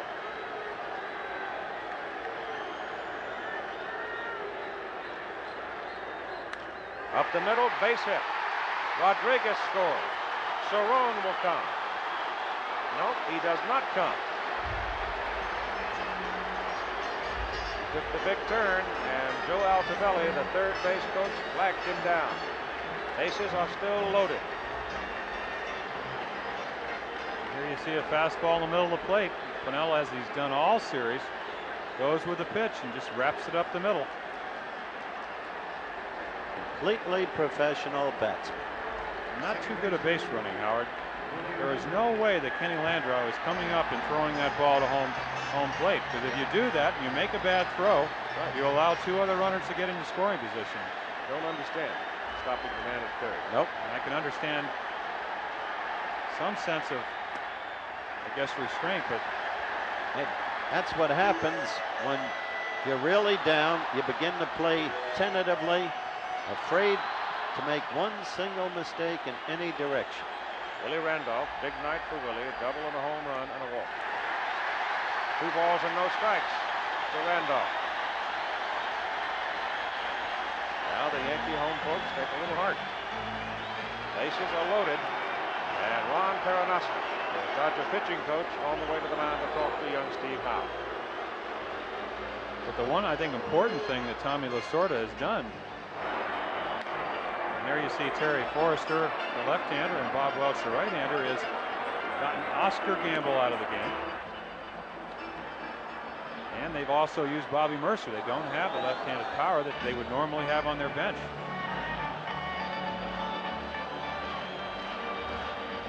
We still have one out, a run in. Bases loaded.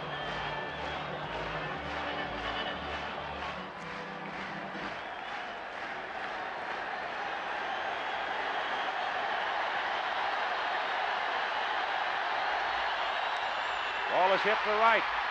Guerrero flags it down. Runner tags to third and does not come. Good throw by Guerrero.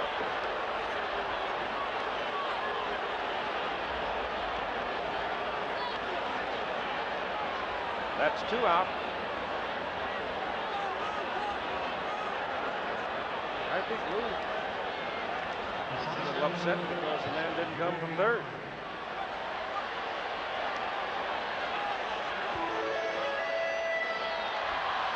That's what Lou Piniella, you might have observed, just said. Worst base running I've ever seen.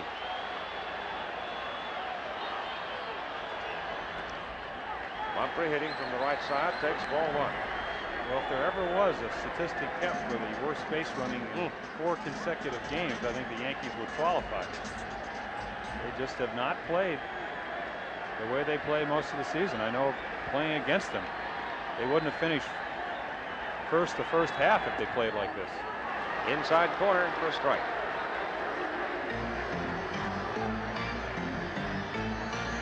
Tentative. Very tentative.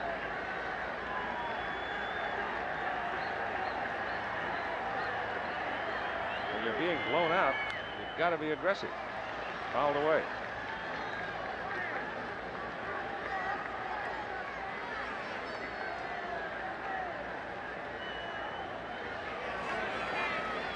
Cynthia now.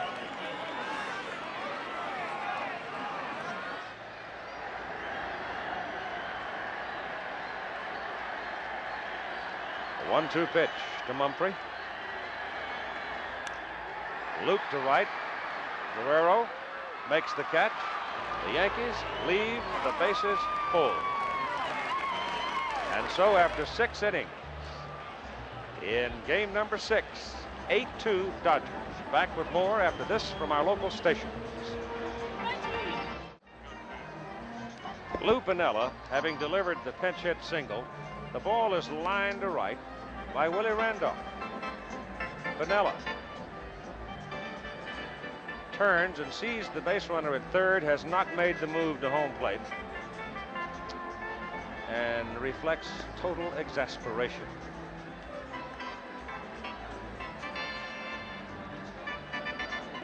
Rudy May now comes on to pitch for New York, and he is the 5th pitcher in the ball game.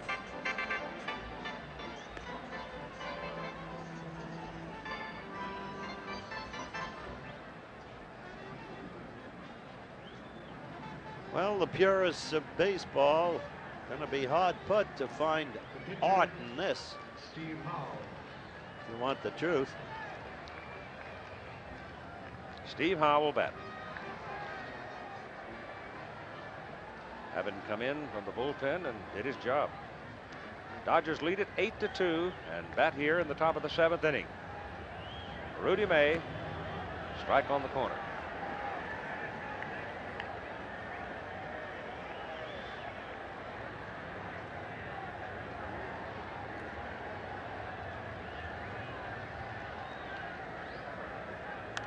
Fouled away, and it's 2 strikes on the Dodger pitcher, Steve Howell. Then it'll be the top of the order, Lopes and Russell.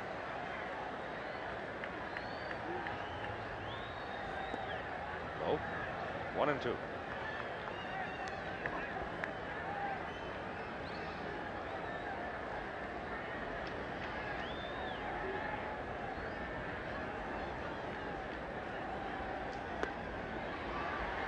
Steve's gone. Strikeout for May. 1 out, and Lopes will come. The Dodgers in the 5-game series against Houston, down 0-2 to win 3 in a row at home. Back to the wall. Monday hits a home run on a cold day in Montreal over the center field fence in the League Championship Series. Hooten, the MVP in the League Championship Series. They come to New York. They lose 2. And now they are on the verge of winning their first World Championship since 1965.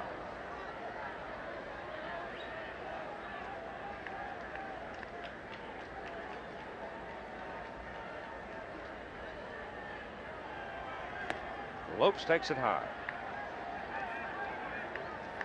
The Goodyear Blimp America providing the visuals from the sky tonight out of Houston, Texas, with our cameraman Charlie Mitchell and the pilot captain Larry Chambers. Good-looking fella from Spring, Texas.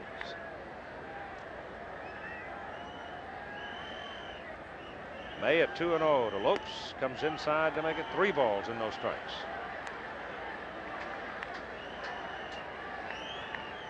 The middle relievers, as Howard said, may well have been New York's Achilles heel. Ball 4.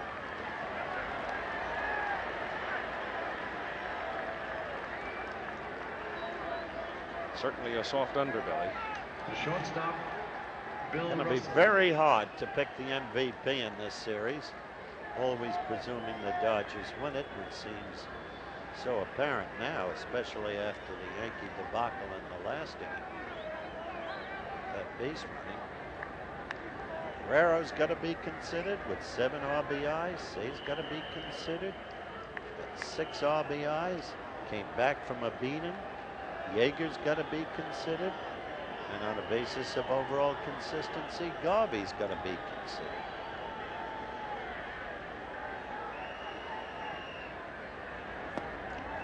Russell looks at low.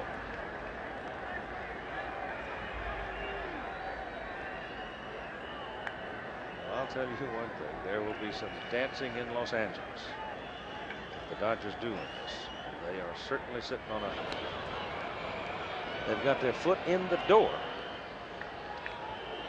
And the cork about to pop in the clubhouse.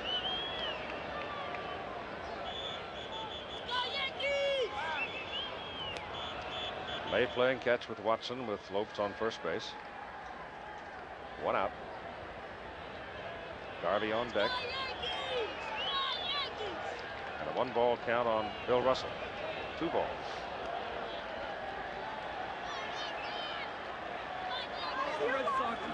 Marlo Thomas. Must be a Dodger fan.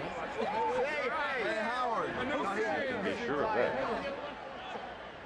How do you know? Because I know she is. So's Danny. Or Daddy. Pitch is high and tight to make it 3 balls and no strikes.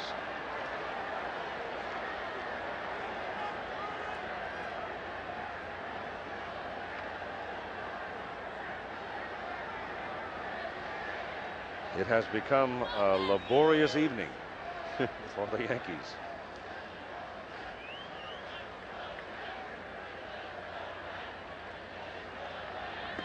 There's a strike.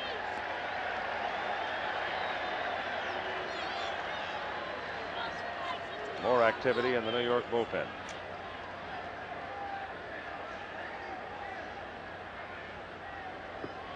Runner goes. Ball hit to Milbourne. Lopes in at second base. On the hit and run, they throw out Russell at first. 2 out. Davey at the turn for Steve Garvey. Well, I think any pitcher will tell you, you come in long relief and you're behind 8-2, it's hard to concentrate. We saw Bert Hooton go out there in the 6th inning with a 8-1 lead, had his control problems, a little bit difficulty in concentrating. Not an easy game to pitch in when your team's way ahead or way behind.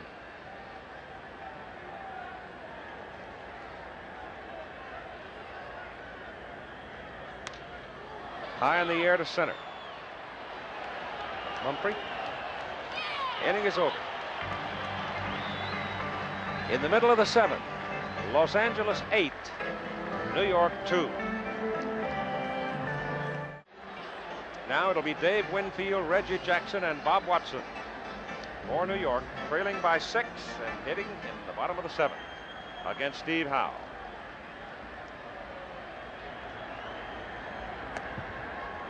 And it's ball 1 to Winfield.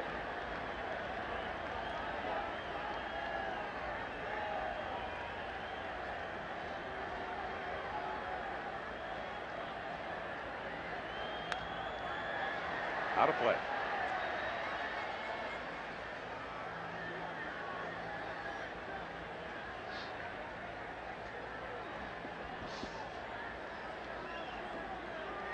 ABC News Nightline. I'm sure most of you have heard that the Senate vote swung today in the president's favor. The senators approved the sale of AWACS reconnaissance planes to Saudi Arabia. That's the topic tonight on Nightline with Ted Koppel. High bouncer to short. 1 out. Now you hear the boo birds, and certainly Winfield feels terribly. But in perfect truth, this Yankee team, well, Willie Randolph's trying to clap it up a little bit, but they have been flat, listless. They look like a team all day that came, all evening, that came to be beaten, Jim. Well, they say pitching's anywhere from 75 to 90% of the game, and tonight they made a really what turned out to be a monumental decision. Pinch hit for Tommy John. George Frazier came in, did not, again, for the third time this series, pitched that poorly, but circumstances allowed the Dodgers to put 3 runs on the board. It came back with a 4-run inning. Anytime your pitching staff gives up 8 runs, it's tough to look good as a team. That's for sure.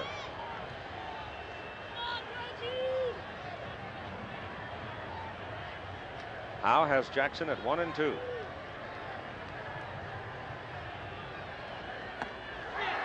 Struck him out. Now Jackson gets it from the fans. Might be the last time you'll see Reggie in a Yankee uniform. Could be. Not the kind of aftermath you'd expect to the exciting 3 consecutive games in Los Angeles.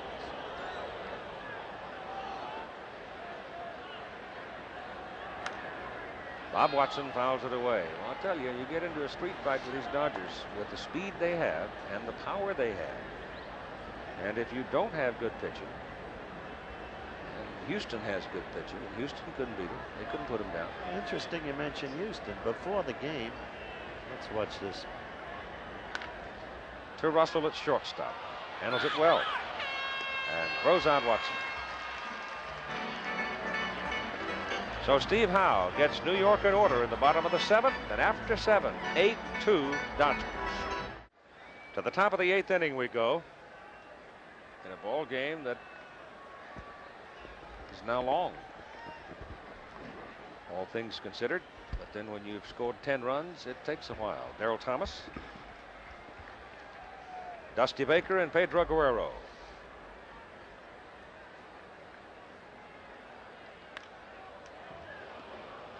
Randolph, 1 out. Left fielder, Dusty Baker. You can see Stands that half empty now. People pouring out by the droves.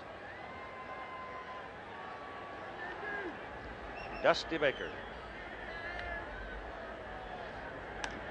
popped him up for Randolph. 2 out.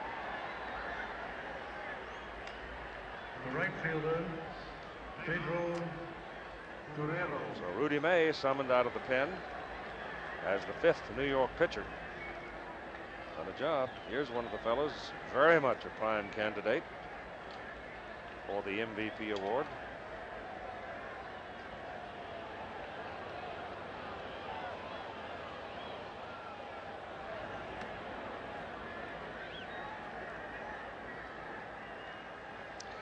Bit slow to get started, but once he got his engine running, he's been tough. Fine looking young hitter. And Ron Say, But sentimentally and for his performance and for his courage, I'd vote for Ron Say. low inside, 2 balls and 1 strike. What about you, Jim? Yeah, I think I'd go with him. He turned the whole series around. Trailing 2-0, hit the 3-run home run off for Getty. What about you, Keith? I agree. That ball is well hit in the corner. Winfield loping over, and it's in the seats. It's a home run. Well, for Pedro Guerrero. Will there be some call for a second ballot here? might have to take another look.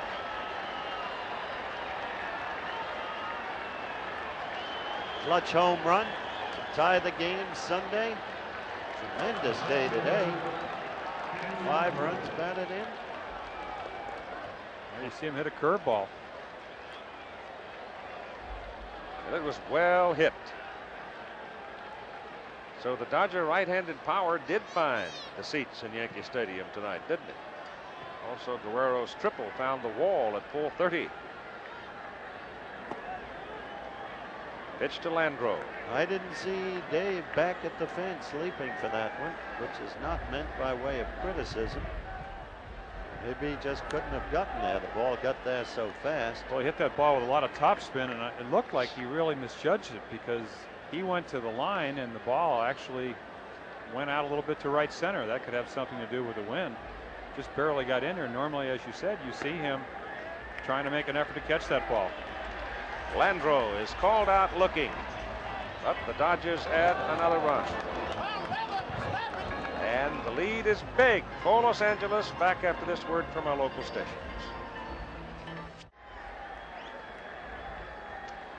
Rodriguez for New York in the bottom of the 8th. Then it'll be Cerone and Milbourne. In the meantime, the Dodger faithful are starting to put on their dancing shoes. Steve Howe in relief of Bert Hooton, trying to save it for him. 9-2. As Howe pitches to Rodriguez, Keith, I was mentioning before, John McMullen, who owns the Houston Astros, is here tonight. Talking with him before the game, he said, we thought we really had the Dodgers on the hook this year, but they have a way of scratching and clawing and coming back. And he said by the time we reached the 5th game, and we were tied 2-2 after the 2-0 lead. Stroke going to drop in for a base hit. By the time we reached the 5th game after the 2-0 lead, he said, I got a call early in the morning of the 5th game from a psychic. And I took the call. And I began to do the things the psychic said I should do. And he said that didn't help. He lost with Nolan Ryan.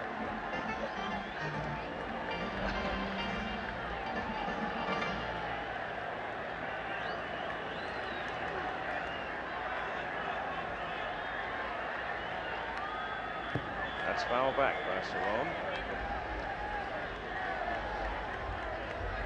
Pedro Guerrero has stepped into some pretty fancy company in World Series history with his 5 runs batted in this game. How about Messrs. Lazzeri, Dickey, and Kluszewski? Big clue. Ball is hit in the air to right center field and caught by Guerrero. It changed my vote. It's Guerrero. He's just playing brilliantly. So many repercussions to this season as it winds down. Those watching this in Cincinnati probably bitter over the fact that their club had the best record in the National League, feeling they should have been in there, the best season-long record. But give the Dodgers their due. They will fight you. Here's Milbourne with 1 out, and Rodriguez at first base. Popped up on the right side for Davy Lopes. 2 down, and here comes Bobby Brown to the plate.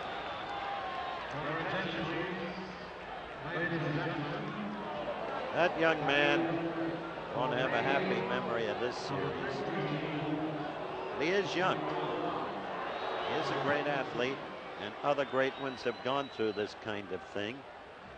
Referring to these 2 teams, I remember when Gil Hodges didn't get a hit 20 times at bat or more. It was an horrendous series for the late Mr. Hodges. He came out of it. Go back to 1971 when we played the Pirates. Willie Stargell was one of those streaks where just could not hit the ball. And you go back to 1979, and who was the dominant player of that World Series? Right. Willie Stargell. Willie Stargell, very good analogy. Well, we had Clay Dalrymple in '71 as one of our catchers, and he said when Stargell gets in one of those, I guess, slumps, he just doesn't pick up the ball. They've pitched Winfield well.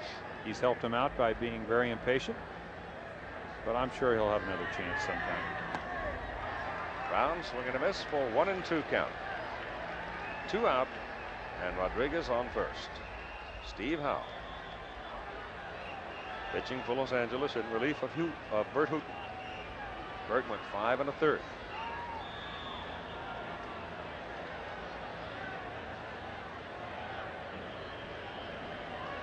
Bert's going to come out of the series at 1-1.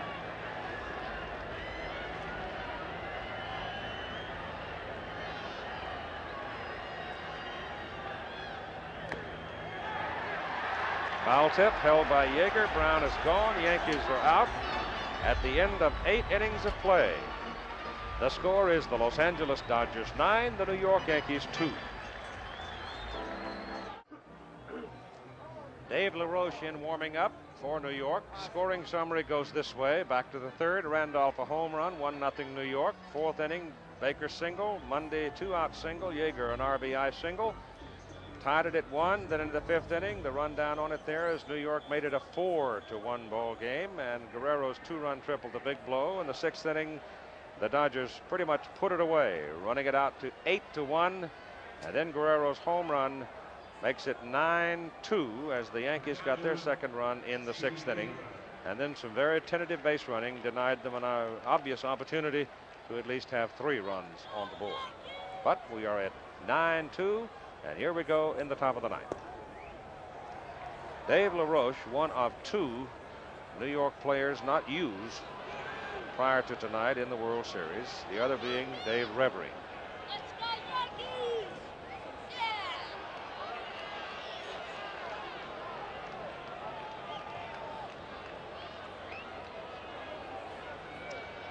Rick Cerone being stung, foul tip. There were a total of 47 players used in the first 5 games of the World Series, 50 eligible. The one Dodger that has not been used is Alejandro. Oh, there's the blooper from LaRoche. Might as well add that. Yeah. Trying to get a laugh out of it.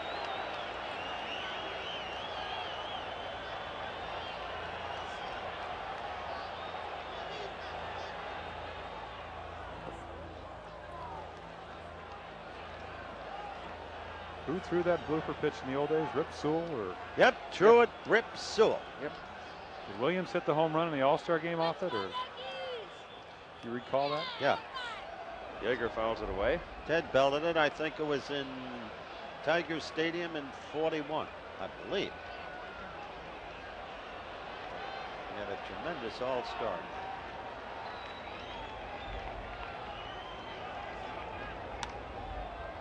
To the right side, late break.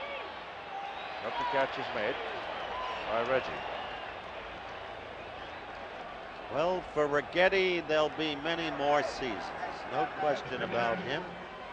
He had an unfortunate outing Friday against Fernando Valenzuela, who himself was shaky but came on strongly in the late innings. But Righetti, he can pitch. He's got a great future. Steve Howe swinging and missing. Dodgers at bat, top of the ninth. One last chance for New York, and they trail by 7.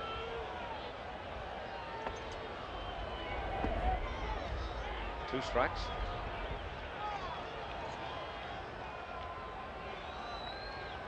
And forever and a day, they're going to talk about Bob Lemon lifting Tommy John after 4 innings in a 1-1 ball game.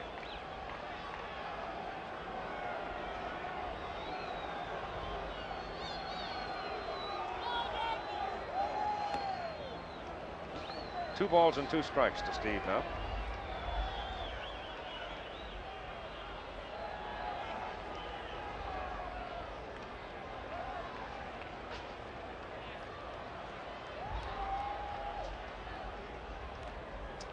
Foul back. Especially painful for Bob Lemon. Hi there. Must be the open disagreement and dismay of John at being removed. Howe strikes out. That's 2 down. There is Bob. The second baseman, Davey Lopes. Now Dave Lopes with the crowd. Majority of them gone. We had at one time 56,513 in the ballpark.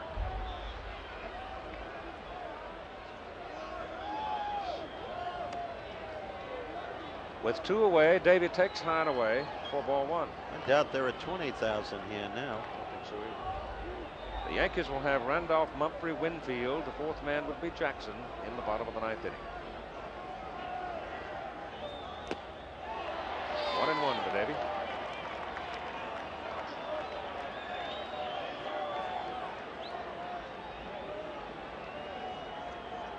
On a cold night, on the edge of winter in the Bronx of New York, the Dodgers have battered the Yankees. Lopes pops it up, out of play on the right side.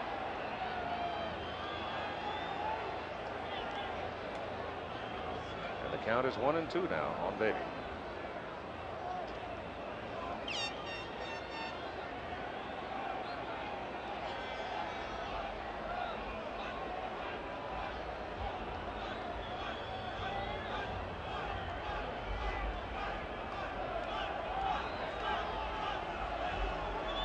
The blooper.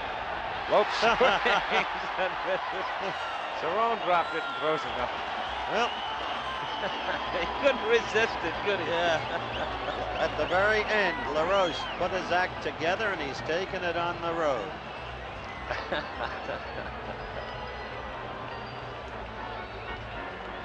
He gets the Dodgers in order in the top of the 9th.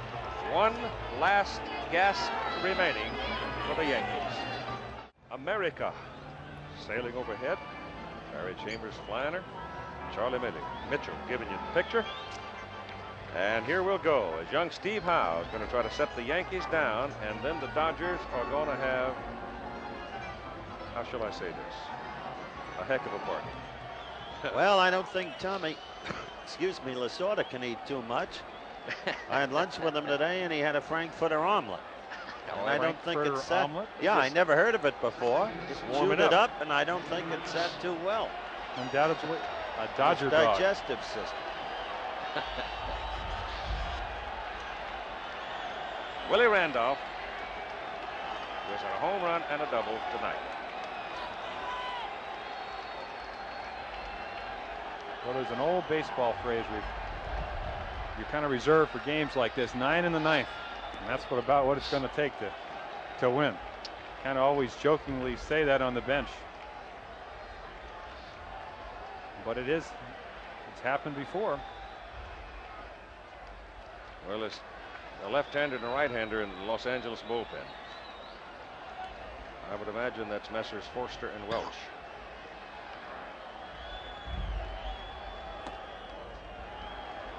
Two balls and a strike to Willie Randolph. See the information there on Willie. He's put his name in the World Series record book. Fouls it away. And the few who remain up in the upper decks scuffle for a souvenir. Cynthia Ann Howe wed just over a year to the young man out on the mound, a man from Michigan. Pitches outside, 3 balls and 2 strikes. Speaking of Michigan, an old, good, and long-time friend left us, Bob Uford, so many years. The radio voice of the Michigan Wolverines. Michigan, Michigan, Michigan. How much fun he was. We'll all miss him. Randolph has certainly gotten on, Keith. The center fielder, Jerry MUMPHREY. Breaks the record of the Babe. 9 walks. Meantime, Peter O'Malley has just reserved Chasen's for the celebration party. They drew over $2 million in a short season. There's a strike to Mumphrey. And Jim Palmer's rooting for 9 in the 9th. If there had not been a strike, I don't think there's any question the Dodgers would have gone over $3 million again in attendance. Might have broken their own record. Not only that, they have the oil rights under the land. Yeah.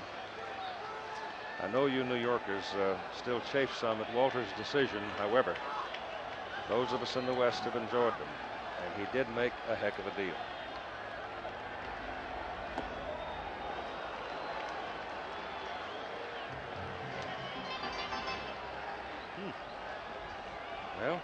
They may break. They may break it. Might break it. Yeah.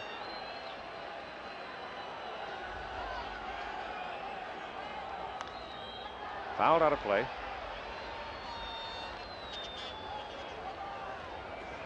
The Dodgers had one in the fourth to tie the Yankees at 1-1 after New York had scored in the bottom of the third. You got 3 more in the fifth and 4 in the sixth, 1 in the eighth. That's how we have a 9-2 score with the Yankee run coming in the bottom of the sixth, their second.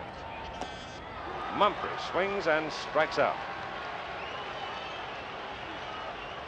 Bob Uecker will be in the Dodger clubhouse, and undoubtedly when he comes to get in the car, he's going to be sopping wet. Dave Winfield. All the frustration of the remaining Yankee fans here comes out against Dave Winfield. Now there are mutterings about all the money he was paid and all of the rest. Human nature. Well, I know our club in Baltimore. Yankee fans, by the way, should be congratulated. They behaved beautifully here tonight. There was a high towering fly ball to right field. Guerrero. 2 down. There was a frisbee and an orange, and nothing else as I can remember. Right, Keith? So far. Behaved very beautifully. Now Reggie with one more cut.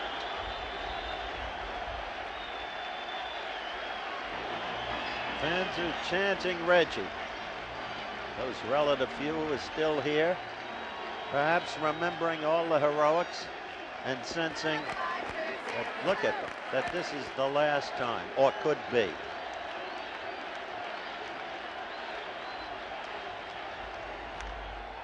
Out of play. And Reggie, with an instinct, a flair for the dramatic, undoubtedly aware of the very same possibility.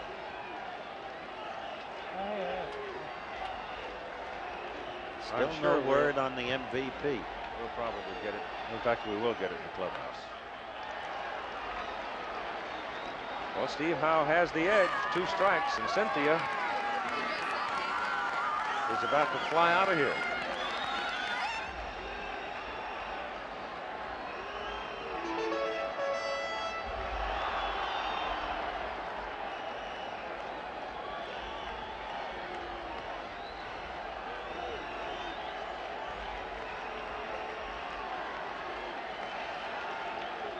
Two-strike pitch to Jackson. 1-2. Rick Cerone, as we pan down the Yankee bench, Ron Davis, Dave Righetti, Charlie Lau just walked by, Barry Foote with the mustache, the big brush mustache. Foul tip, bangs off Yeager's face mask. Maybe it's fitting that Reggie be up there now. Such have been the nature of this man's heroics that I reached a point where the fans here at Yankee Stadium thought that every World Series he could do what he did once. Hit 3 home runs on 3 swings in a game, and maybe in a couple of games. 1-2. 2-2.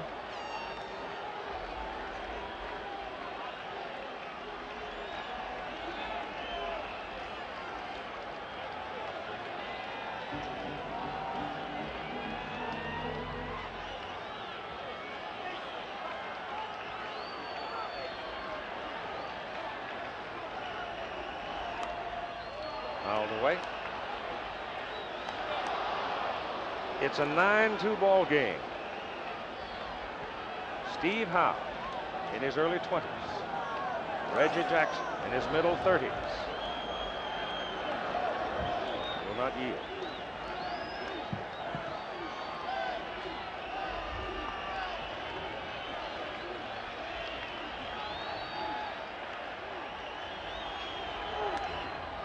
Foul to the right, out of play. 5 years he's been a Yankee. Years of turbulence, squabbles with Martin, squabbles with the owner, George Steinbrenner, but somehow always with the capacity to come through. This year, a great decline in his batting average, and finally the greatest struggle of all, the struggle with himself, the struggle with self-doubt, the struggle with worry. Was it to be all over for him? And now this. 2-2 with 2 out in the bottom of the ninth.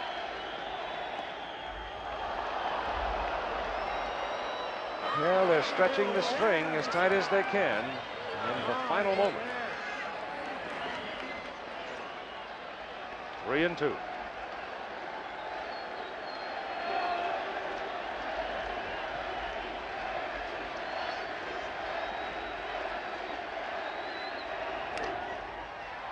Lopes over, boots it, picks it up, safe. And Reggie hobbling, limping. That calf muscle problem that disabled him, apparently rearing its head again. But he gave it all he had going down that baseline. See Randolph scooting by there with 2 out. Willie is on second base now. Reggie is on first base. And that's when he did it. That last long stride. Davy Lopes apparently has got some dust or something in his eye because he's going down trying to dig the ball out. You can see the dirt flying around.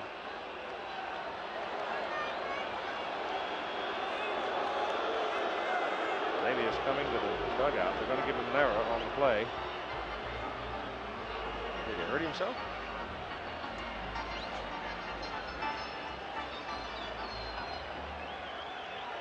Ladies and gentlemen, a reminder, no one is on the That incidentally is the 6th error by Davy Lopes. You see, it is a record. They may get Steve Sachs out to play second base. As Davy walked to the dugout with a great deal of purpose and disappeared.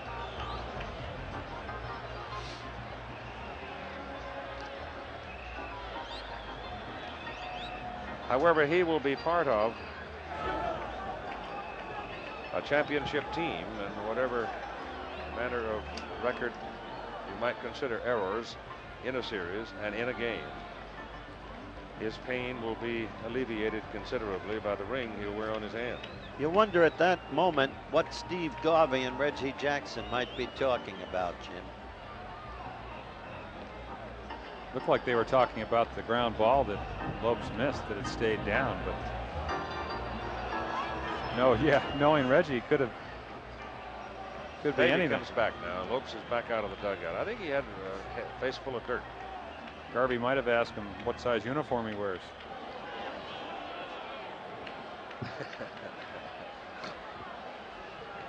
Dodgers, eh? I doubt it. I don't know about that. They're still smarting over the Gold Stenhouse deal. That they are. Bob Watson with 2 on in a 9-2 ball game with 2 out at the bottom of the 9th inning, and Steve Howe throws it high.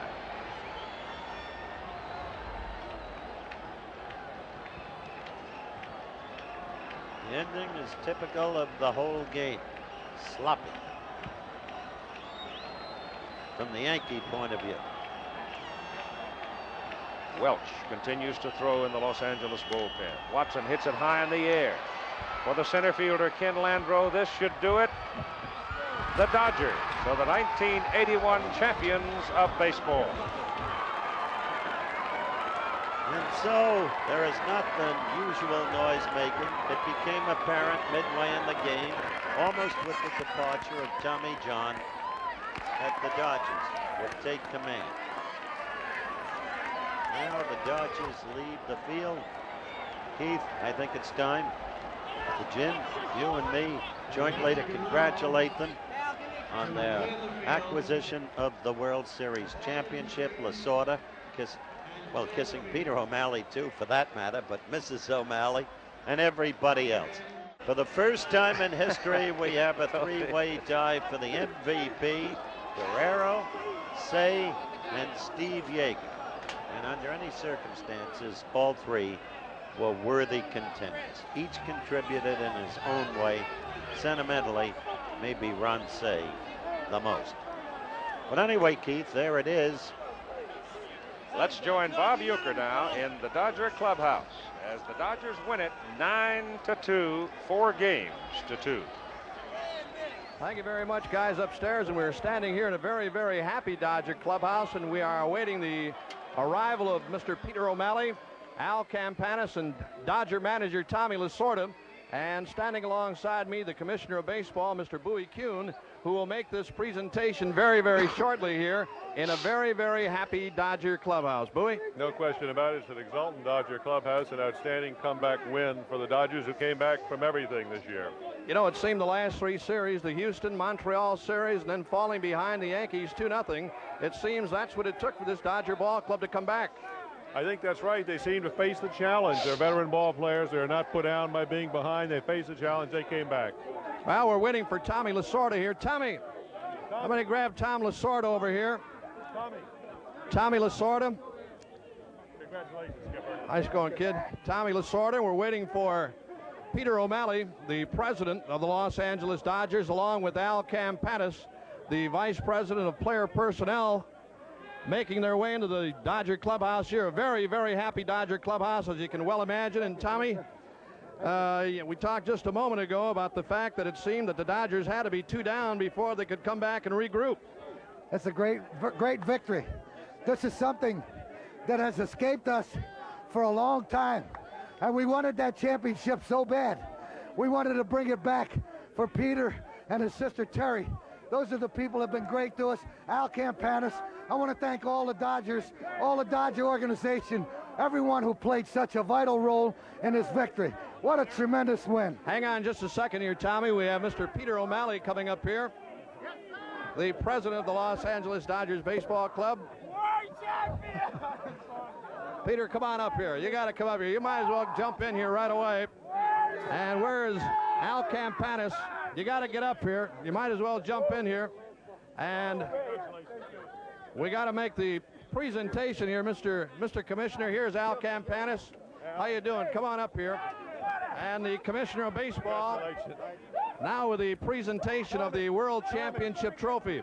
We get Tommy Lasorda back up here again. Tom, come on back up here.